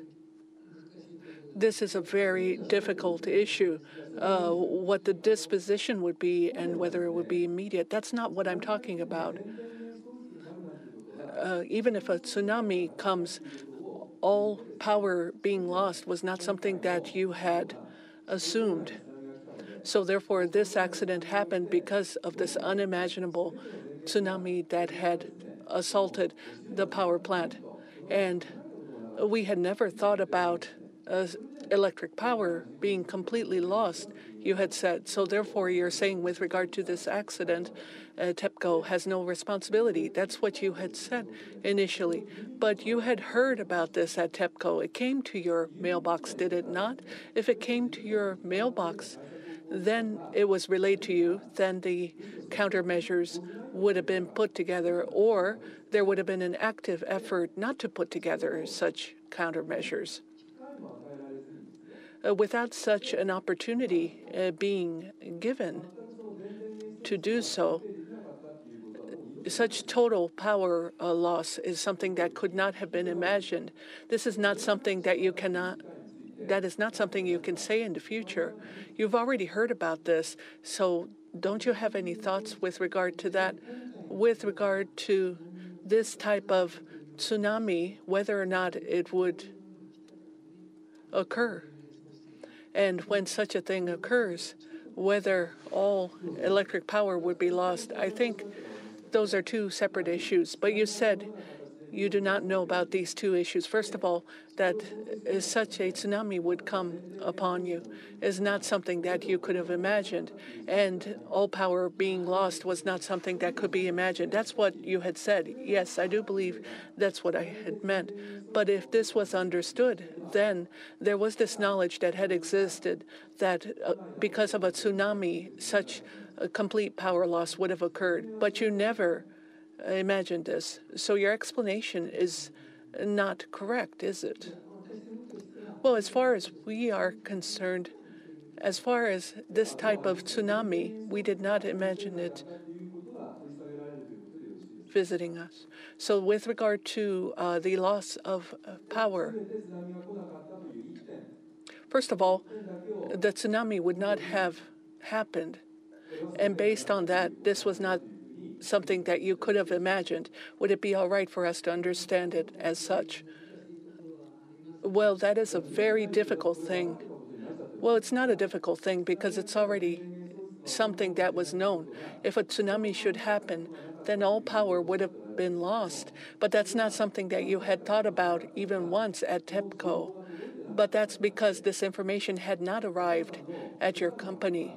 But Mr. Katsumata, your subordinate had assumed this because they had already known about this. Well, if it would go above a certain height, well, that's a different argument. Let's put that aside. You said two things. You said these two things are different. You had said so, Mr. Chairman, earlier. So whether or not the tsunami would come or not, and the knowledge with regard to that, we felt that it would not happen. And based on your responsibility, you decide that. With regard to that tsunami of over 10 meters, this was something that was deliberated internally, but it would not happen, whether it be Mr. Muto or Mr. Takemura or others. There was that discussion that had taken place. And so there was a decision reached that such a thing would not happen. And you just need to consider what ought to have been done with regard to that judgment. But once the tsunami comes at the nuclear power plant, all power would be lost. This is not something that anyone had thought about. You had said that earlier in your testimony. Perhaps, Mr. Katsumata, you had never imagined that personally, but as far as TEPCO is concerned, it ought to have thought about it, considered it. May we understand it as such? Well, this is a pretty difficult issue. Well, it's a logical issue. If you think about it, Mr. Katsumata, you've been saying two things. Whether or not such a tsunami would come, that was not something that was assumed or imagined. And another thing you said, that at a nuclear power plant, all power being lost, no one had thought of this possibility. So therefore, no countermeasures could have been put together because we could not have imagined this. Let's say, put aside the issue whether a tsunami would happen or not. But if you had imagined that all power would be lost for whatever reason, there would be countermeasures that could be put together, and this could have been done without using too much time or money. And there would have been a backup system that could have been in place. And there would not have been an issue that the plug would not match the outlet with regard to the vehicle issue, with regard to the assuring the diversity and the multi-functionality. This is very important. This is exactly as you had said, assuring redundancy. So therefore, whether it be AC or DC, you could have thought about a more unified system, or you could have brought in power sources from other areas. And with regard to the 8 vehicles, you could make certain that plugs are checked beforehand. And with regard to the warehouse and the very heavy cable that was brought from there, that could have been prepared beforehand. If you had imagined that power loss would have been something that was possible, you could have prepared for those possibilities. Yes, that's correct. Well, let's say the tsunami would have come upon you. To come up with the countermeasures necessary not to lose the power is something that could have been done. Looking back on it, you are correct. Why could it not have been done? Well, let's say the tsunami comes, and when the power is completely lost, this is a very easy thing. It won't take much money either to prepare. As you exactly said, it is correct. With regard to complete power loss, then you could have come up with the necessary countermeasures. Could you have not? I do think that is the case, perhaps. That could have been the case. Weren't you aware at TEPCO, where at least I am concerned, later on I found that out. And so I'm not. It's just a communication. NISA told someone to communicate that communication doesn't require money. Then, so there's this possibility. Then we should take countermeasures. Then this wouldn't have happened. If if we decide to take countermeasures, then this wouldn't have happened. Tsunami. Would that be an assumption, the premise? Yes. Whether a tsunami would come or not, that should be discussed. And then after that, whether to take countermeasures or not, that would be discussed. May I?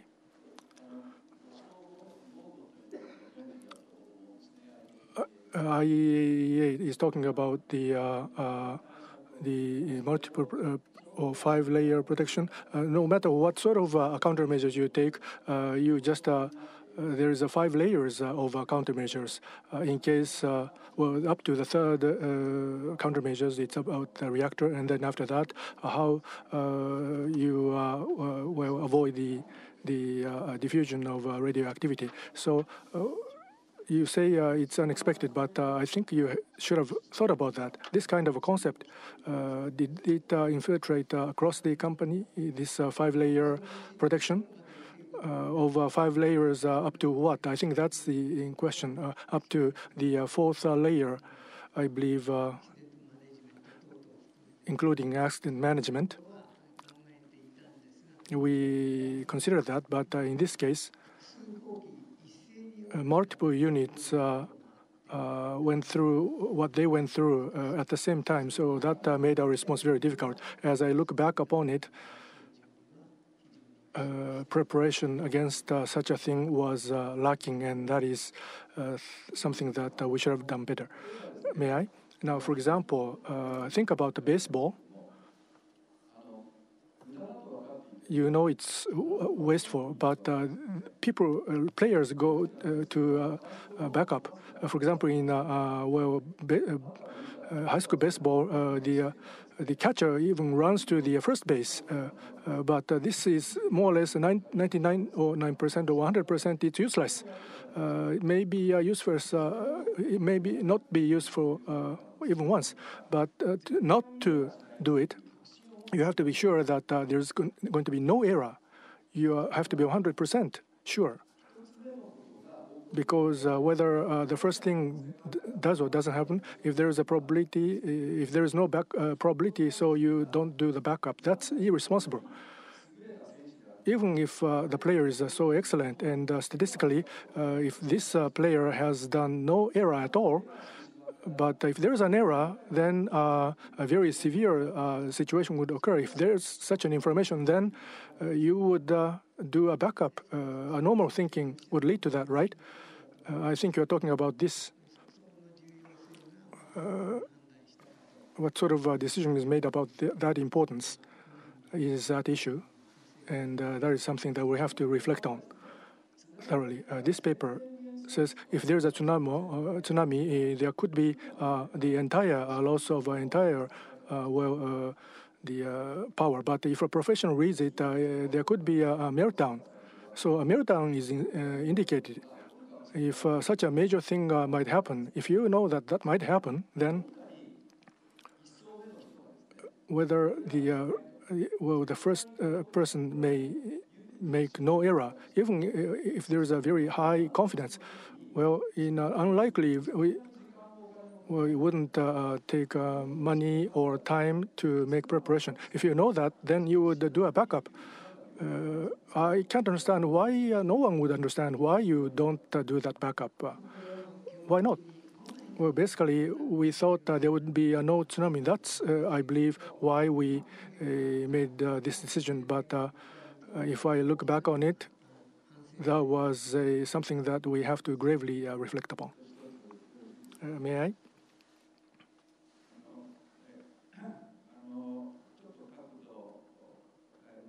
Let's take a look at it from a different perspective. In Japan, we use the phrase nuclear village. Within TEPCO, there's a major nuclear village in Japan. In Japan, we have a major nuclear village, and in TEPCO, there's a small nuclear village, and that is what's mentioned in the government investigation committee. Now, what you have been saying to us all along is that there is a small nuclear village within TEPCO, and the nuclear headquarters have been taking care of everything, and the president and the chairman were not able to intervene. According to what's written in the media, that's the case. Now, Mr. Nomura has been pointing out the 2006 NISA the findings, there's a possibility that all the power could be lost. This information did not come to the attention of president or chairman, and it just went to the attention of the head of the nuclear headquarters, you said. And you said, yes, that was quite regrettable. There is this nuclear village within my company, and that led to this accident. Not directly, but in effect, you, I believe, have acknowledged this. That is my understanding. If this is the case, I think there is a major serious issue about the constitution of your company. In 2006, we experienced the Indian Ocean tsunami, but before that, there was 9/11 in the United States, the terrorist attack. Already, it was not a natural disaster, but a different total power loss, a very serious situation could be a possibility. This was much discussed among the experts and people concerned. Despite that, and also NISA called for your attention, but this did not reach the top management in your company. And that just went to reach the attention of the head of the nuclear village within your company. If that is the case, this nuclear power accident was inevitable. It had to happen. But if rather certain countermeasures had been taken, then this could have been avoided. I think that's a natural conclusion that we would arrive at. According to what I've heard so far, that is my understanding. What do you have to say to that? As I look back on it, with certain countermeasures, this could have been avoided. Well,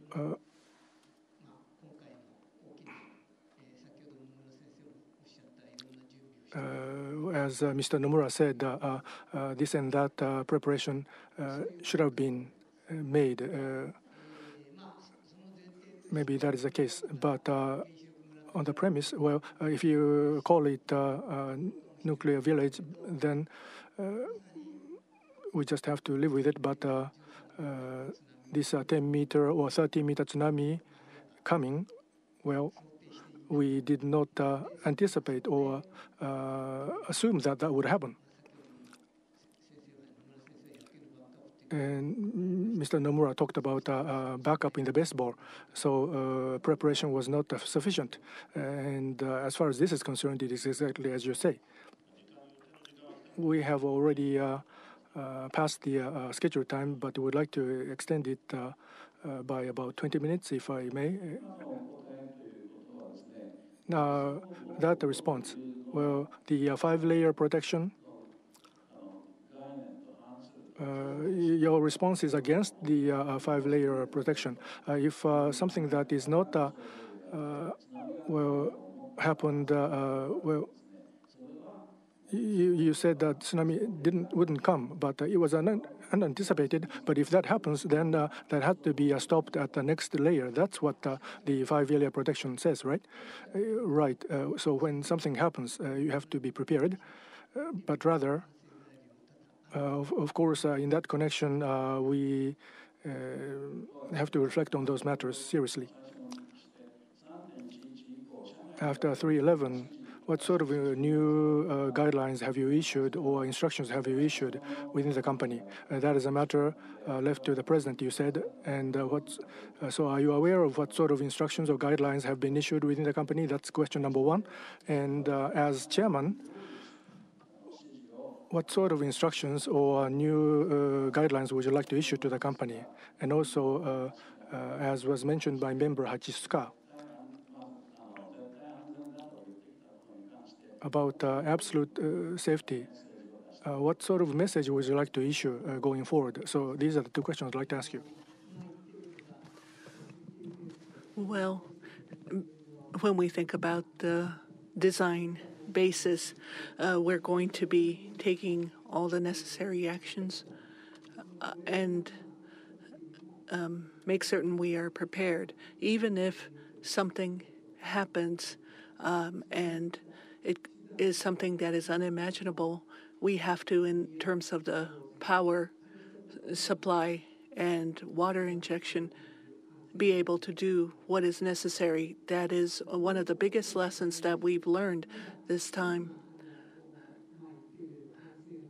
When we think about the serious reflection taking place, not all of them have been well organized, but with regard to Kashiwazaki, there were serious reflections made and countermeasures put into place. And with regard to Fukushima's recovery and restoration, we're going to be coming up with the necessary countermeasures. With regard to the message to the people of the region, I don't think that you can say that it is completely safe, but what sort of message would you transmit to the people of the region? As far as Fukushima is concerned, with regard to these very gray issues, with regard to the decommissioning, there has been various concerns mentioned. And there needs to be action take place with regard to decommissioning. And as far as Kashiwazaki is concerned, the stress tests need to be carried out, and various responses need to be taken, and the reflection made vis-a-vis Fukushima would be taken into account. And we will explain that these are the things that we intend to do and ask for the people's understanding. I'd like to ask some more questions, may I? I do apologize for being persistent. If I sort through what you had said, Chairman, earlier, with regard to tsunami, this was not something that would ever happen. If you have this feeling of certitude, even if it happens, even if there is this understanding that there is such a possibility of danger, you do not need any countermeasures. That is, the person in the front will not make an error since there's a backup ball player. Is that your thinking? No, I don't think that that is our thinking. There are various opinions that can be expressed and various phenomenon that can be studied. If something is necessary, then we will take the measures necessary.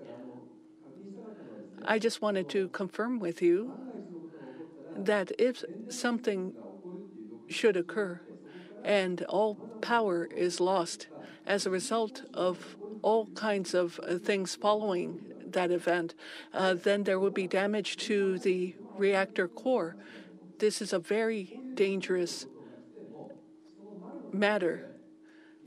Even if this should happen, if there is a judgment made that such a tsunami would not happen, then countermeasures do not need to be put into place. That is the most serious reflection that we are conducting right now. And based on that reflection, we are going to be sorting through the issues vis-a-vis Fukushima. Then that thinking was an error on the part of TEPCO. Well, rather than our thinking,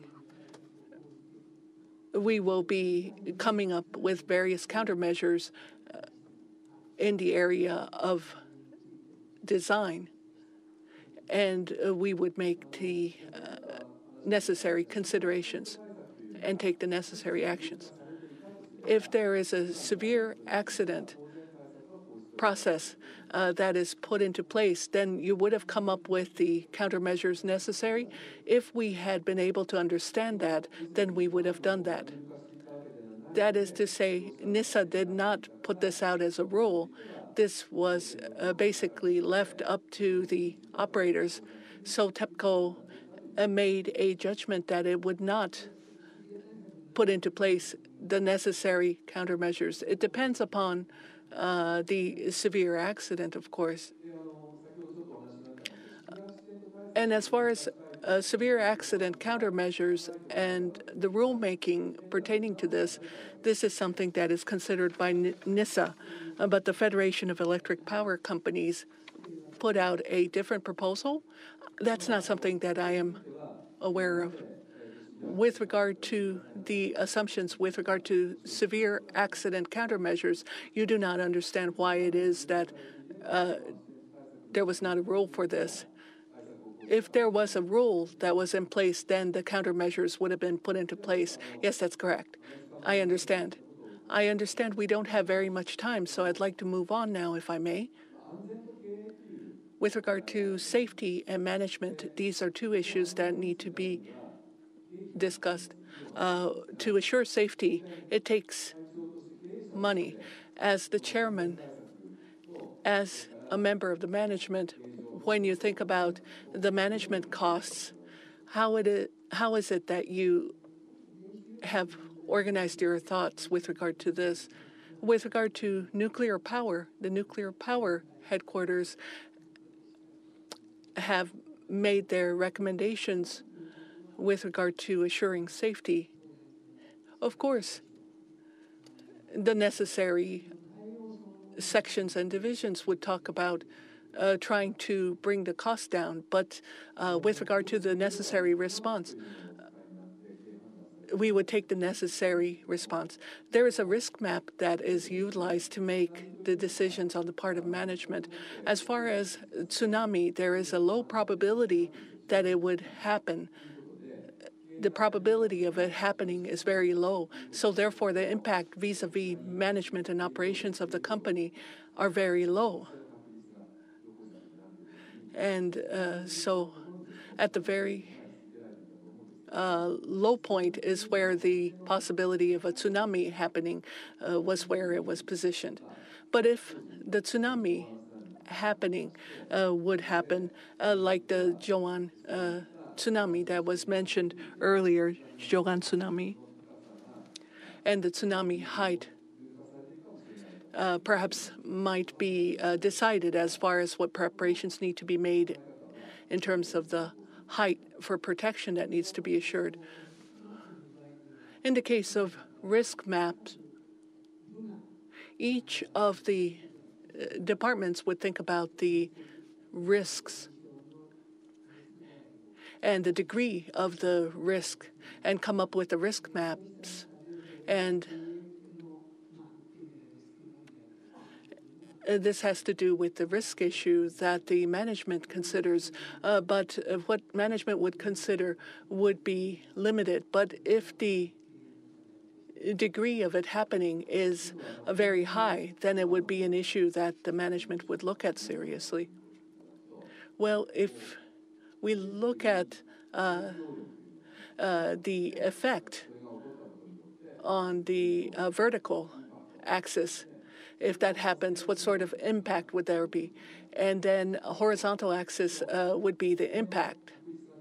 Then the effect would be very high, and then the impact would be high. But let's say the possibility of it arising is very low, and the effect is very low, and it was positioned as such. The tsunami issue is something after the civil engineers had made their discussions and conclusions. How is it being understood within the company now? Basically, based upon the Civil Engineers Association, the modeling work has been requested to be done by then, and based on their conclusions, this will become a very high priority matter that needs to be looked at. So with regard to the frequency of it happening, even if the effect is high, then you would look at it. Well, with regard to the frequency, when we think about probability, the probability, if it is very high, then the effect would be very high. So on the upper right-hand side, that is where the issue would reside, I think. In that case, in reality, what was the decision made by the company? Right now, Right now, no, at that time. At that time, based upon the tsunami that occurred in Jogan era, the degree of probability may be high. People started saying that at that time at TEPCO. How did the management look at that issue? We asked the Civil Engineers Society to investigate that, and based upon the result, we would take necessary action. Without changing the frequency of the occurrence, you started saying that you would look at it differently at the management. Without changing the frequency occurrence of frequency of occurrence, it would impact the management a great deal. Yes. Well, if we were to put in place countermeasures against tsunami, then necessary cost or the issue of operations would be connected, and that's why we made that decision. But as for this did not come to our attention as a risk matter. So in a top-class management meeting, this was not discussed. Right. Then we would like to verify that later on. Now, in addition to that, there are some more questions. After the accident has occurred, the power, electric power, became an issue because it impacted the society a great deal. At that time, in a press conference, for the first time, when you made a press conference, Mr. Chairman, with planned power outages,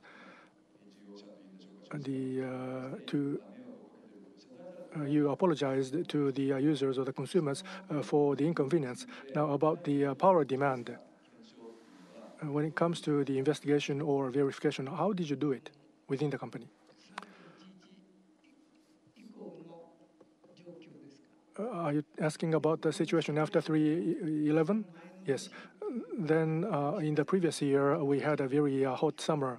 The demand grew quite dramatically. So based upon that, upon what happened the previous year, from the perspective of supply, what would be expected as a shortage? The 60 million was the supply, and 20 million was lost, including nuclear and thermal. So we lost 1/3 of our supply capability. So when it comes to the supply capability, we decided that we had a shortage. Vis-a-vis the expected demand, whether you would be meeting that or not, that was the issue. In mid-April, about the outlook for demand, was your outlook according to your recollection? I don't have any confirmed information with me, but looking at it from the previous year's situation, probably if we have a very hot summer, then the situation would be very difficult. I think that was our decision. Well, you have closed the material I had given you before. Please turn to the next page. At the top left, if you look at the name of the meeting, I think you can see this is about what meeting. Now, do you remember these numbers?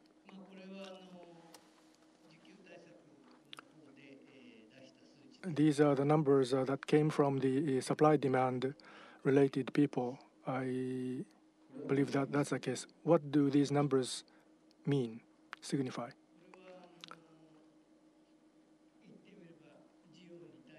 Against demand, supply capability, at the maximum point would be in shortage. Now, in addition to that, this is in terms of kilowatt. What about in kilowatt hour? That also had to be verified. Now, this material looks like this is something that was deciding the timing of disclosure. About the timing of disclosure, I believe you made a certain decision. I don't remember that, but about these matters, we should consult with METI and NISA, including the planned outages. What should we do? I think so that was compiled that way. To the government, whether there would be the power demand that would be met, I think this was a very important point for the people. So you coordinated with the government as to how to disclose this information. We had this issue of a planned power outage, so I think that was the case. To the government, this number to be disclosed at that time and in a different timing, you considered this comparison and you conveyed this information to the government, and when there would be a shortage, you studied when to disclose it. So you negotiated with the government over this matter. Is this correct? I think that that was the case, but specifically what sort of a negotiations that took place, I'm not aware of that. But a negotiation may have been done by one of your subordinates. But about this, study was made in the meeting. Did you participate in this meeting, right? If this is a material from the Management Policy Committee, I think, who was the chairman? I myself. So this way, in a way, it appears that accurate information was not really conveyed to the people. That was a concern. On this point, the government gives you a guidance, so you had to, respect the government's guidance. Well, basically, the operator would issue this. But when it comes to planned power outage, naturally, the government is involved in it. Or rather, the government should take the lead on that assumption, the supply capability and the demand, the way to disclose it and the way to explain it to the people. Coordination was made. That's my understanding. So since policy was involved, when there would be a shortage, the calculation, the numbers were not really accurately conveyed to the people. Whether it was conveyed accurately or not, apart from that, there had to be good coordination with the government. I see. Another point about the regulatory authorities, about the oversight body, about NISA. In 2010, within the government, independence and separation of NISA was considered. On this point, there was you participated in an experts meeting about the modality. At that time, what sort of proposal did you make? Rather than the issue of separation and independence, the issue that was imminent to us was the scientific and rational regulations and simplification, if you will. These were the things that I requested.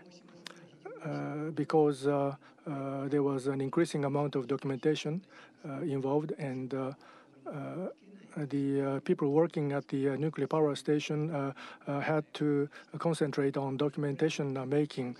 They couldn't go to the ground. This was an issue across Japan, so this is what I insisted on. So to the proposal of independent body, you were negative. Rather than being negative, as an operator, the greatest challenge was the scientific and rational regulations establishment or making. That's what I argued for. Please flip one page. Probably, I believe you remember this meeting. May I? Well, this is a very important matter, so we would like to extend this until a 8:45. I'm sorry, I've been rather lengthy, very sorry.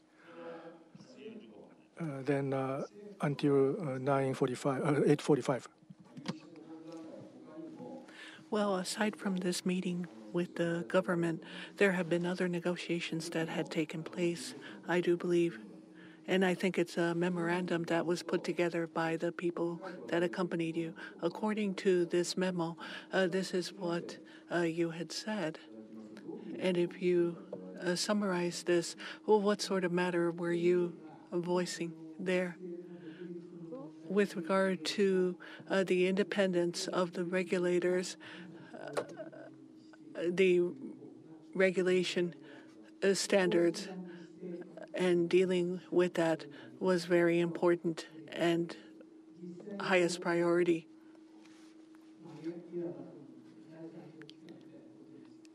And with regard to this, whether it should be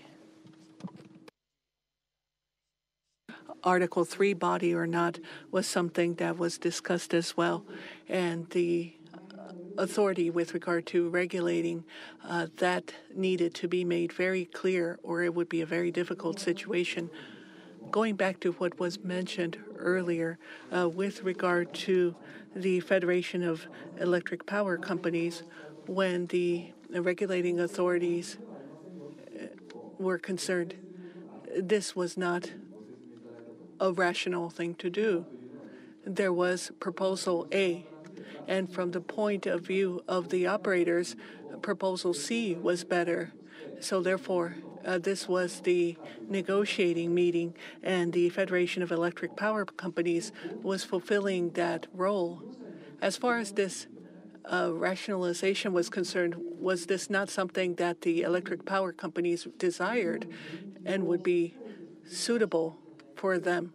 Rather than that, the current situation needed to be understood very well, and the policy changes need to take place based upon that.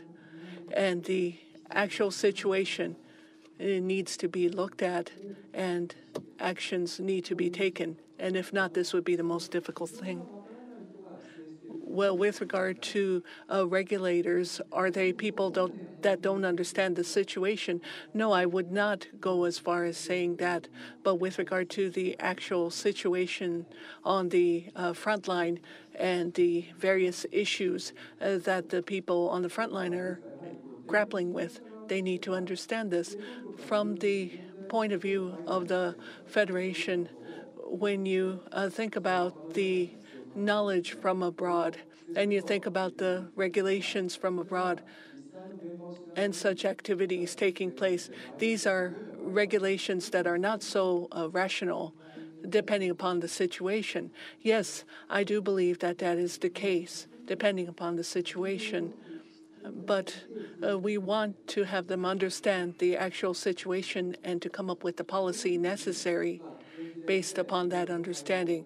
If that is the case, then the Federation of Electric Power Companies would hold meetings that would provide the opportunity to study up on these matters and utilize this for the rationalization of the regulations.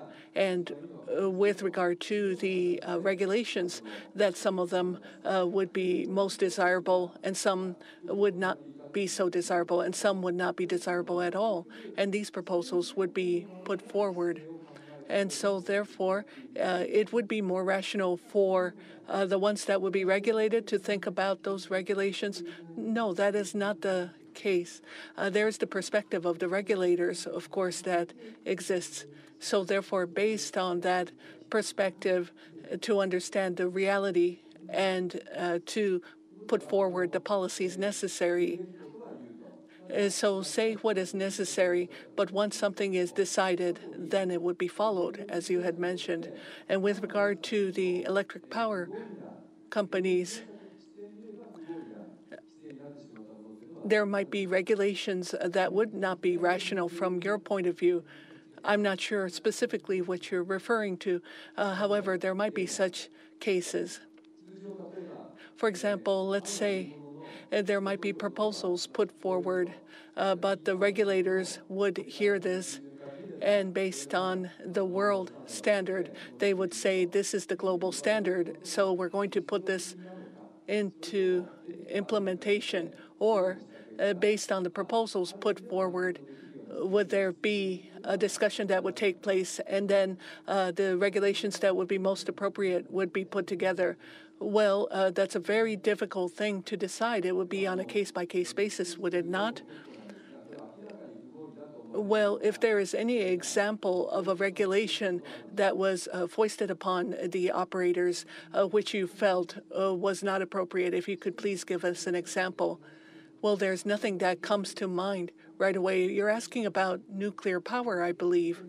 So therefore, for example, there might be safety stipulations which are very specific, including quality control, and whether or not these would be appropriate or not. That would also be a point to consider. Going back to what we were discussing earlier, when we think about the independent body, if they have that authority but they are independent, there might be some regulations that might be imposed upon the industry. Well, what we think about is that we feel that the actual reality is not being understood, and we are being regulated without that understanding of what is truly going on. Well, looking at it objectively, when we think about nuclear power regulation, in the case of Japan, it's a very unique set of regulations from the point of view of the world. Even if something is being implemented in other countries abroad, it's not being implemented in Japan as yet. And we can compare this on a graph. And the world is going in a certain direction, but Japan is not going in a certain direction in the same manner. And when we think about nuclear power operations, perhaps Japan is unique compared to the world. And if such uniqueness is lessened, then maybe we can adhere more so to the global standard. Is that the case? When we think about scientific, rational regulations, we have to look at international standards, and we have to compare and contrast with those international standards, our standards domestically. So therefore, there might be some areas where we are lacking when we compare our regulations to the global regulations. However, on the other hand, there is an area where we are mired in regulations more so than in other countries. Perhaps there are some aspects that Japan needs to cherish, even in light of the international standards and regulations. It's very hard to talk about this in one word. However, when we think about the very important issue of safety, for example, we need to be able to organize our thoughts with regard to this. With regard to the construction planning and the approval with regard to that, it takes a lot of time. It takes 1 or 2 years, facilities, changes. It takes a lot of time to make this happen as well. So therefore, with regard to safety, what is good to adopt needs to be adopted in a very active manner. And it might not be securing our own safety necessarily, but such an effort also needs to be made as well. When we think about anti-seismic backup check, if we are to say this is something that is to be handled by the operators, which is the case in Japan, it takes a lot of time. You had mentioned about 2015. But you had said that this can be delayed until 2015. We had talked about this earlier. But looking at it from the point of view of the world, is this something that's rational or not? In the case of this, when we think about the Chuetsu region and the offshore earthquake that had taken place, we learned our lessons from that as well. So therefore, whether or not this is rational, we really must say that we could not help but do what needed to be done. So even if we say, let's put this together by the year 2015, then it would have been a very difficult issue. Well, with regard to Fukushima Daiichi nuclear power plant and the anti-seismic back check, to what extent has it been conducted? It's very difficult to say as of now, but including the model plant, I think it has progressed a great deal, but because of what happened this time, it is getting more difficult. What about anti-seismic reinforcement construction? Yes, we are working on anti-seismic reinforcements. Not much budget is expended on that. That is not correct. Basically, the payment is made after completion, so no payment has been made, but I don't remember the total, but the Dai unit for Daiichi Unit 5, I think more or less they are complete. If that is the status of progress,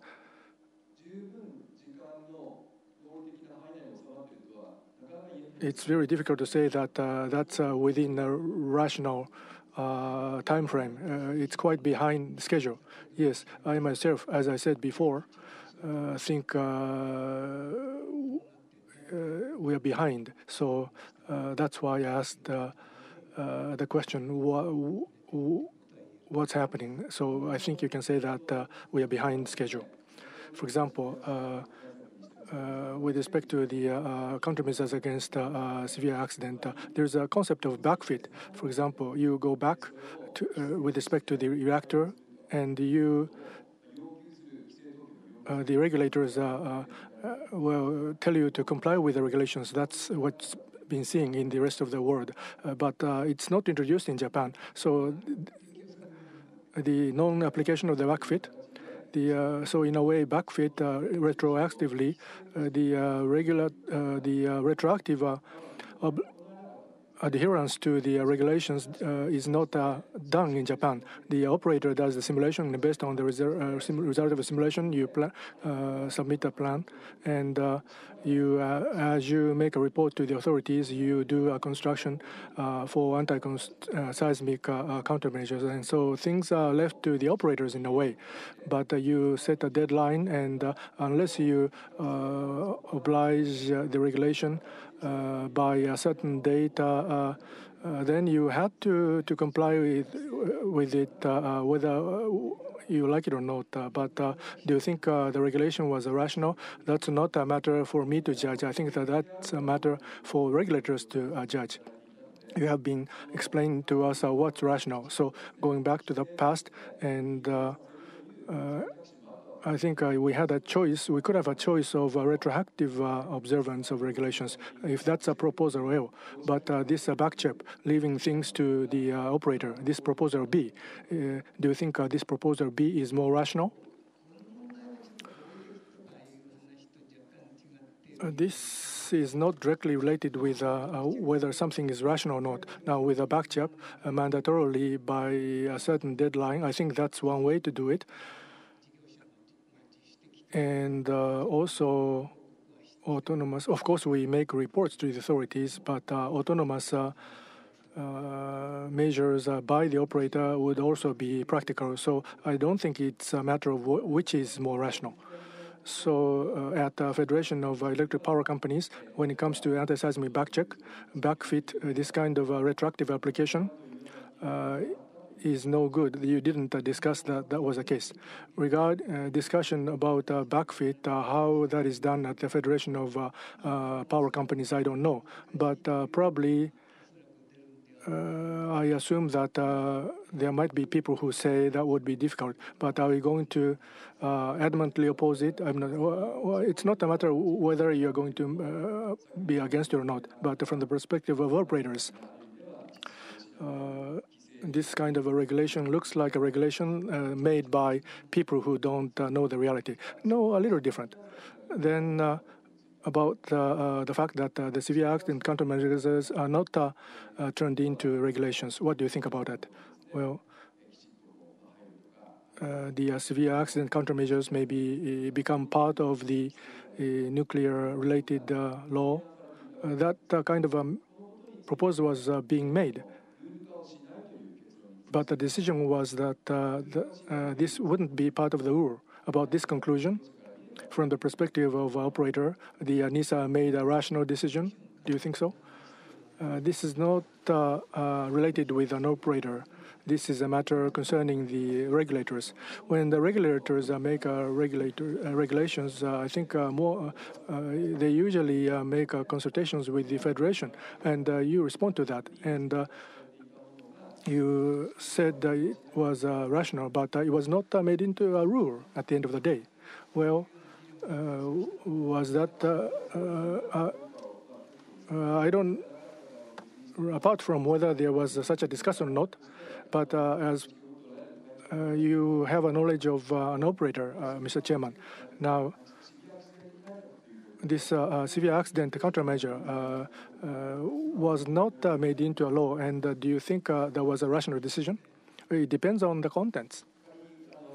Let's say if the contents about there's no it's a zero, the severe accidents countermeasures, but if there are some turned into rules, that would be okay. We would observe those rules.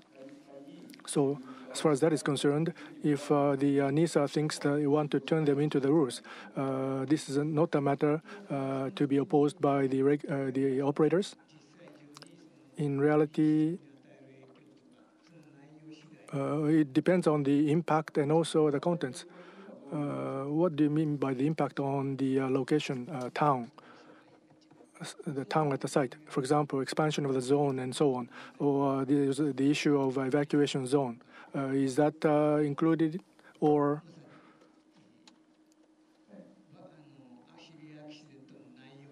It depends on the definition of severe accident. When a severe accident happens, you set up evacuation zone, and those people who are not living in a dangerous zone may be then living in evacuation zones. So why do you think about the impact on the local residents? It's a matter of whether we can respond to that on the part of the operators, the central government, and the local residents. You expand it, let's say 100,000 people to evacuate. How can you make sure that that can occur? Unless you consider it in a practical sense, that can't simply be done. That's a matter to be considered by the central government about evacuation. The government should take responsibility to lead evacuation. That should be considered by the central government. But on the part of the operator, why do you need to consider the local residents? I'm not thinking we should consider it, but including the central government, that matter also needs to be considered. That's what I'm just saying. You can only talk about the operator. Now, in a severe accident, just take that example. If you assume a severe accident, let's say residents were not told it's dangerous, but those residents may be living in, you have to, convey to the local residents that area might become an evacuation zone. They might have to evacuate. Does that mean anything to you? If a decision made along those lines, then we would make necessary explanation to the local residents. If that means, so on the part of the operator about severe accident countermeasures, there's no interest. Well, it depends on the content. So in that case, so about the expansion of evacuation zone at TEPCO, do you have any interest in that? Well, nothing that I can come up with. Then, as a countermeasures against severe accident, possible expansion of evacuation zone. If that's an example, the operator says it's a matter to be considered by the central government, and basically yes. So the operator doesn't have to think about it. Well, it's a separate matter whether we don't have to think about it. What sort of consideration do you have to make? Well, we have to make an explanation. We have to do activities to gain understanding with the local residents. And so what sort of impact would we get? So to the local resident, you are saying that's not a dangerous, no, but you have to say that's a dangerous. So that would be very difficult. That may be part of it.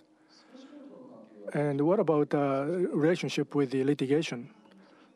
The issue of litigation, we didn't think about it very much, to be honest. Now, in the town at the site, we really didn't. Of course, we have to make an explanation.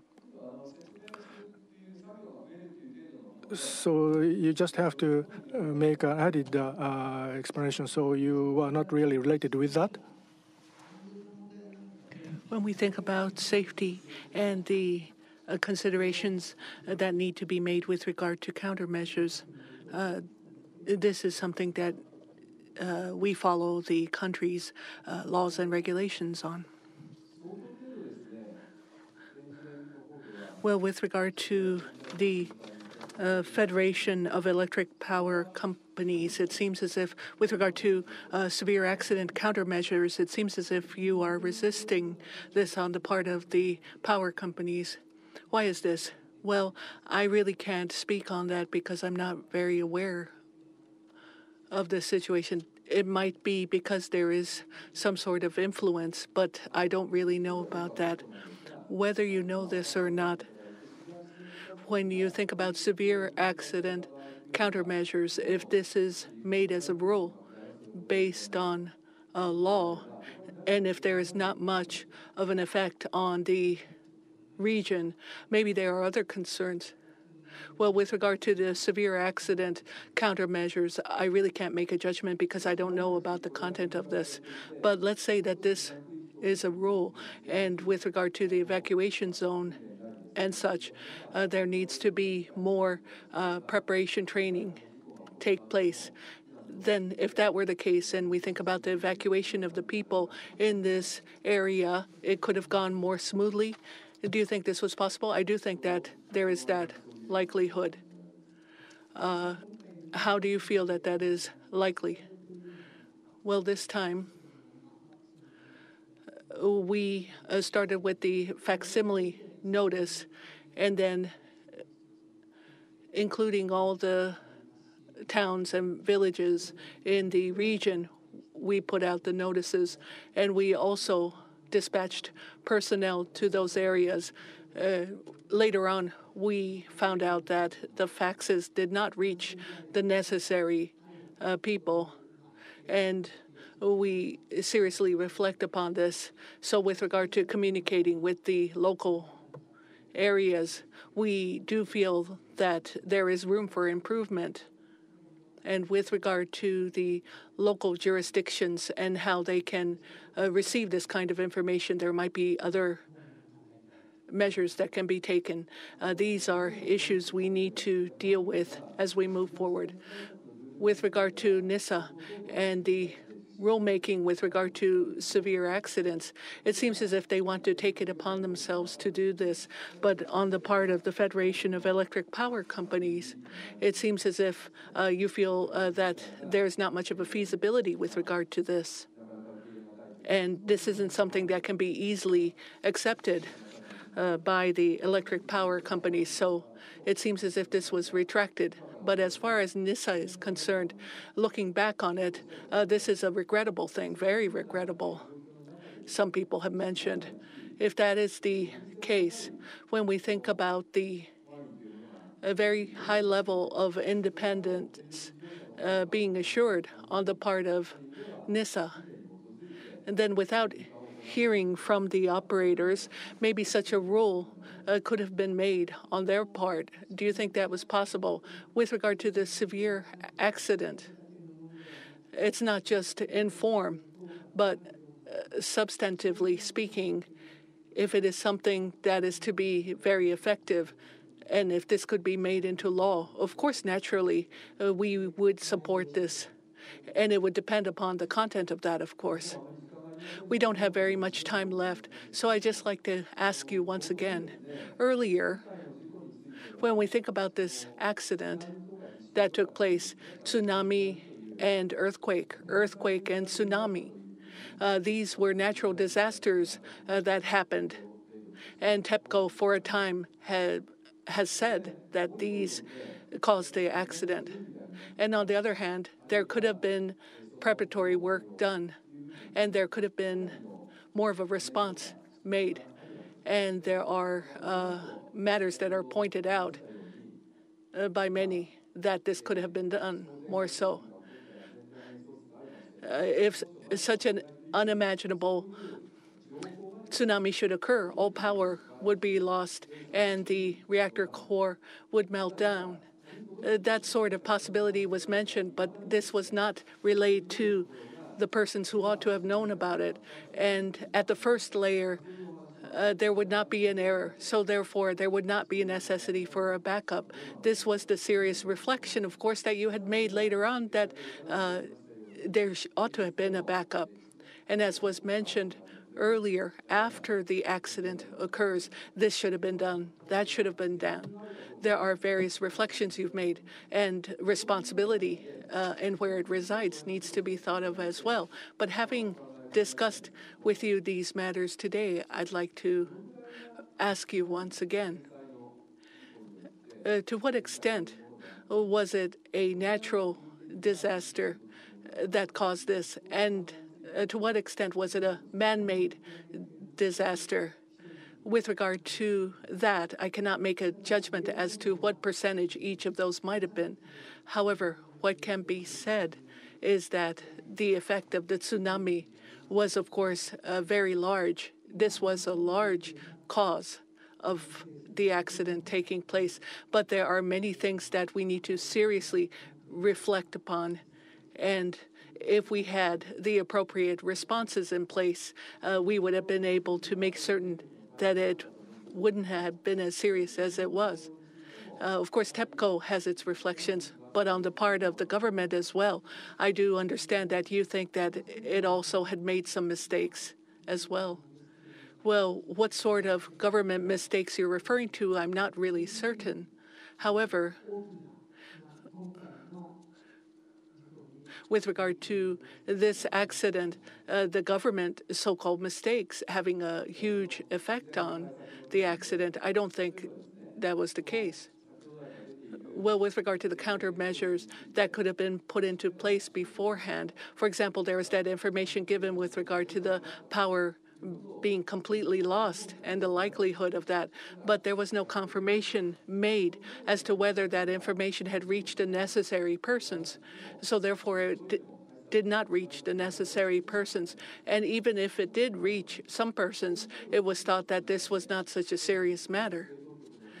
So on the part of the government, as well as the regulators, perhaps a lot of people feel that there were problems on both these parts.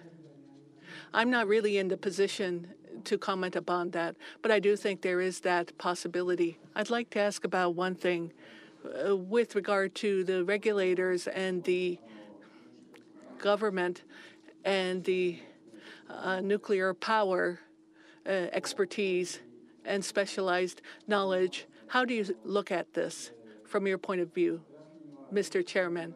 As far as bureaucrats are concerned, they're not specialists really, and they rotate quite frequently. On the other hand, TEPCO has these various sites and facilities, and you have your engineers and technical experts. From your point of view, Mr. Chairman, as far as the regulating authority is concerned, do you think that it has the same level of expertise that TEPCO does? I'm not sure I can answer this accurately, but just the feeling that I get with regard to that specialized knowledge and with regard to that actual knowledge that could be put into practice when push comes to shove, I feel that TEPCO has that. But with regard to a different perspective, when you think about providing guidance to the management, that's something else that could be talked about. So I don't know. Well, as far as TEPCO is concerned, there's various questions, including the technical aspects. And there is not a way where you can teach us more. I do feel that there is that possibility, but as far as NISA is concerned, Janus is under NISA, and I feel that they are building up their expertise more and more. And as far as this is concerned, when there is a new regulatory authority that is established, I'm not in a position to comment upon this, but one of the themes is to figure out how to secure those experts. Earlier, I had asked about the man-made mistakes, but there could have been things that could have been done before the fact, but after the fact, Mr. Yoshida, who was in charge of the reactor core, the Prime Minister directly calling him, it might not have been so appropriate, it was mentioned. But after the accident, do you feel that the government response might have had some problems? After the accident took place and the response, I'm not sure what you're referring to here. However, how shall I put this? To come up with that integrated headquarters, that's an idea, but it would have been a way in which to make certain that information traveled faster. So I do feel that that was a very big decision that was made. Another point I'd like to ask about, I asked in the very beginning about this. Chairman KATSUMATA, you yourself, when the trouble was hidden by TEPCO and this issue arose, all the persons responsible resigned altogether, and then you became the president. After that took place from 2002 when you became president. And in June of this year, you will be leaving your position as chairman. But as president and chairman, in reality, you've been the top person at TEPCO and have managed this company in those capacities. From your point of view, with regard to the reality, the facts that have been disclosed to the people, there's nothing that you've hidden when you reflect back? Nothing whatsoever. If you ask me that question, I'm not so sure. But basically, from 2002 until now, I don't think I have hidden anything. I have, changed anything. Well, at the beginning, people were talking about a possible hiding of information, but that was not the case. In terms of data, it was very difficult to get data. All the measuring instruments were all damaged, so we couldn't get the kinds of information we wanted to get. Even if we were able to, we got the information later on in a very highly irradiated areas. So at least in terms of information hiding or change did not happen. It disappeared. It's zero. Well, thousands of people are working there in that site, and there are all sorts of people